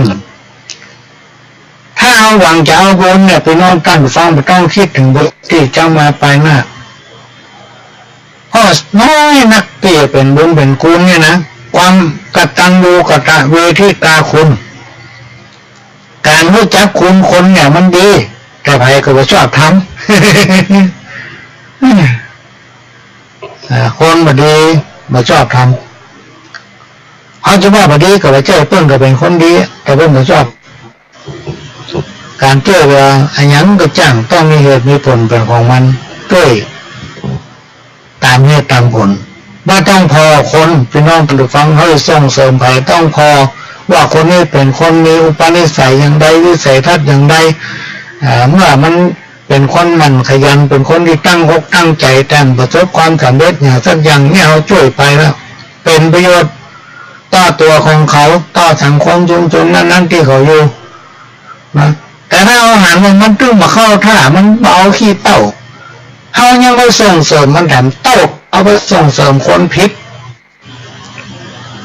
แบบนี้ก็เป็นบาปเป็นกรรมเหมือนกันนะพี่น้องท่านผู้ฟังเอาไปส่งเสริมคนพิษเพราะนั้นในหลักการในจิตวิทยาที่เราสาบานตนไว้ของพระหลวงเนี่ยเขาจะส่งเสริมคนดีคนตั้งทำจะเป็นคนดีเขาจะส่งเสริมเพิ่นให้เพิ่นเป็นคนดีให้ความตั้งใจของเพิ่นมีความสำเร็จนะการทำดีของคนมันก็มีหลากหลายประเภทบางคนทำดีแป๊ะเสมอตัวอันนั้นน่าสรรเสริญแต่ก็มีคนจังต้องแยกอยู่สองแง่สองมุมคือแง่ดีแง่ให้คนจะดีบัดดีมันต้องมีคนจังกับลูกพี่น้องท่านผู้ฟังท่านบอกว่าคนนักเต่าผืนหนังคนจังเต่าผืนสัตว์ มันจะมีคนห้ามเขามีคนจังเขาเราต้องมาสนใจทำไปเลยแต่ถ้าไผ่ทำดีเพื่อจะเด่นเนี่ยกลัวไผ่อ่ะอันนั้นคือเป้าล่ะท่านก็ตกเป็นเป้าของชีวิตโดยเฉพาะชีวิตของตัวเก่าเมื่อเราทำดีเพื่อหวังเด่นเนี่ยสิ่งแบบนี้มันจะล้นเข้าหาเราท่านทุกคนคนที่มันอิจฉาการร้อนคนที่ดีมองเฮาเนี่ยมันก็จะหาละว่ามันดีหมอกใดพยายามทับถมเพราะอุปนิสัยของคนเรามันเหมือนไก่เหมือนครูบาอาจารย์พูดว่านี่ไก่ตัวไหนที่เชียร์ก็ตั้งหน้ามันต้องเชียร์ข้อตัวมันหมดเพราะนั้นลักษณะการทำดีนั้นก็ต้องแบ่งกันนะหากันเสมอภาคแล้วก็จะส่งเสริมอย่างไผ่นะต้องมองว่าเป็นประโยชน์กับไผ่เมื่อเขาสมควรที่จะรับการช่วยเหลือก็ช่วยเหลือไปเขาต้องพิจารณาให้ดีความจริงเป็นสิ่งบัดตายพี่น้องตั้งฟังการจะว่าอย่างให้ไปมันกันต้องคิดหลังคิดหน้าจะไปว่าเป็นอย่างเดิมต้องมาพิจารณาตัวมันต้องมีเหตุผลอย่างต้องยังกล้าไม่ใช่ไปเหมาว่าแล้วเป็นอย่างเดียวการทำสมาธิไหว้พระภาวนาก่อนนอนเป็นประจำทุกวันจะช่วยทำจิตใจของเราเจริญงอกงามมาก้าวรดน้ำต้นไม้มาก้าวรดน้ำดอกอย่างทั้งหลายเนี่ยกล้วยไม้นี่นะพี่น้องท่านจะฟังกล้วยไม้ก็คือคนห้องอย่างหาดอกเอี้ยงดอกอย่างเนี้ยที่เขาหันมันติดทำต้นไม้อะไรทำไมคนห้องกล้วยไม้เขาลองมันหดทำให้มันชุ่มชื่นมันจะดอกตลอดเลยพี่น้องท่านฟังนี่ปหลวงทดลองหน้าบ้านปหลวงเอาหดน้ำติดพรมน้ำเพื่อได้รับความชุ่มชื้นเวลาที่สุดมันก็จะดอกตลอดเลยเหมือนกับคนเขาพี่น้องท่านไปฟังเขาต้องมันหาน้ำติดน้ำติดก็คือน้ำใจน้ำติดหรือต้องหาสิ่งที่ดีๆเข้ามาช่วยหล่อเลี้ยงจิตใจพยายามเลยบ่อยแม่ทำจิตก็ให้เป็นสุขชีวิตก็จะมีความสุขเมื่อเราสังใจเราเป็นสุขความสำเร็จทั้งหลายจักมันเกิดขึ้นกับตนของเราเองรวมมาถึงคนในครอบครัวนะรวมมาถึงคนในครอบครัวก็จะอยู่เย็นเป็นสุขทำหน้าเบื้องถึงจะสวยงามก็บางงาน บางคนในงามพี่น้องท่านเราฟังโอ้ยพอมันเกลนะแผ่นดินมันจะล่มไม่เห็นพอมันเกลแล้วโอ้ยเกลของงามแต่งตัวนุ่งผ้าสีอย่างของงามเอาสบายมาปัดเนี่ยเอาผมเอาดอกคำบุจูนเน็บหัวเนี่ยโอ้ยมันเป็นงามแต่ว่าโอ้ยมันม่วนแต่หน้าเพิ่งมาจุดวันค่ำเนี่ยพี่น้องท่านผู้ฟังแม่งว่ามันจะร่ำรวยมีทรัพย์สมบัติมากมายมีวิชาปัญญานักอยากจะจ้างจะทำหน้าบึ้งวันก็มดสง่าเลยเอาตุ้มไข่พอหน้ามันถ้าพอละตาเอาตุกใจเพราะฉะนั้นคนเราเนี่ยต้องยิ้มไว้ทำใจให้สดชื่นไว้หน่อยแม่เนาะอายุก็จะยืนถ้าใครทำใจให้หมดตุกทำใจให้สดชื่นนะ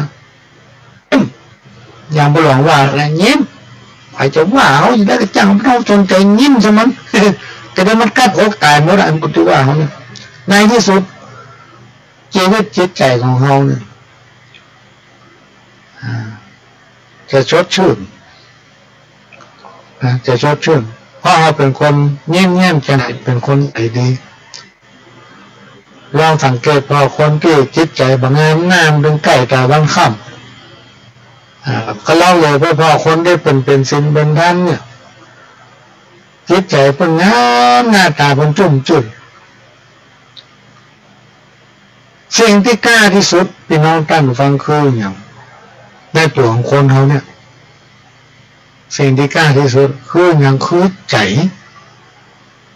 นะและสิ่งที่เวที่สุดมันอันตรายขนาดก็คือปาก ถ้าปากดีก็ดีไปถ้าปากไม่ดีเป็นอันตรายยิ่งในยุคปัจจุบันนอกจากเขาจะมีศีลธรรมเจ้าศีล5 ข้อแล้วตั้งโลกภายนอกเพิ่งมีกฎหมายแล้วบัดยังโลกภายในกับมีกฎหมายมาควบคุมกัน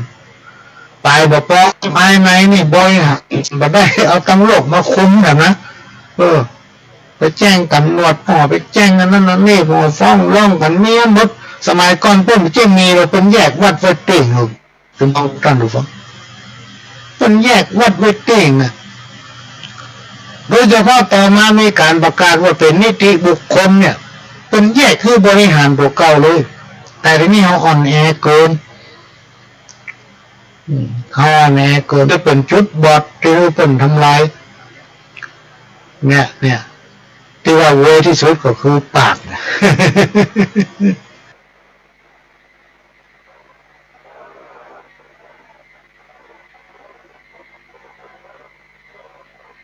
โลกพรรษาขึ้น15 ค่ำแล้ว กฐินสามัคคีเข้าถวายกับพระภิกษุที่จำพรรษาต้นไตรมาสของวัดร้องอ้อตำบลสันนิเทื่ออำเภอเมืองเชียงใหม่จังหวัดเชียงใหม่ตรงกับวันอาทิตย์ที่ 26 พฤศจิกายน พุทธศักราช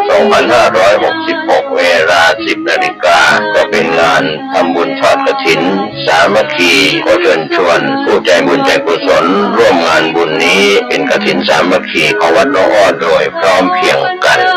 จัดโคนประนีห่างไกลชีวาสร้างเหตุความรัก ก็ฟังไปก็เวลาหมดละพี่น้องท่านผู้ฟังคืนวันนี้ก็ต้องขอสมาภัยขอโทษกับพี่น้องท่านผู้ฟังตัวเนื่องจากว่าวันนี้สุขภาพไม่ค่อยดีเท่าไหร่ ต้องขอสมาภัยด้วยเสียงก็ไม่ค่อยมีเพราะมันไม่ได้หยุดตอนนี้หมดเวลาหมดละพี่น้องท่านผู้ฟังก็ต้องขอนำรายการนี้จากพี่น้องท่านผู้ฟังไปก่อนขอนอนรับฝันดีเหมือนกันคู่คนจากกับผมพระหลวงสว่างท่าดินจันทร์ขอสวัสดีครับ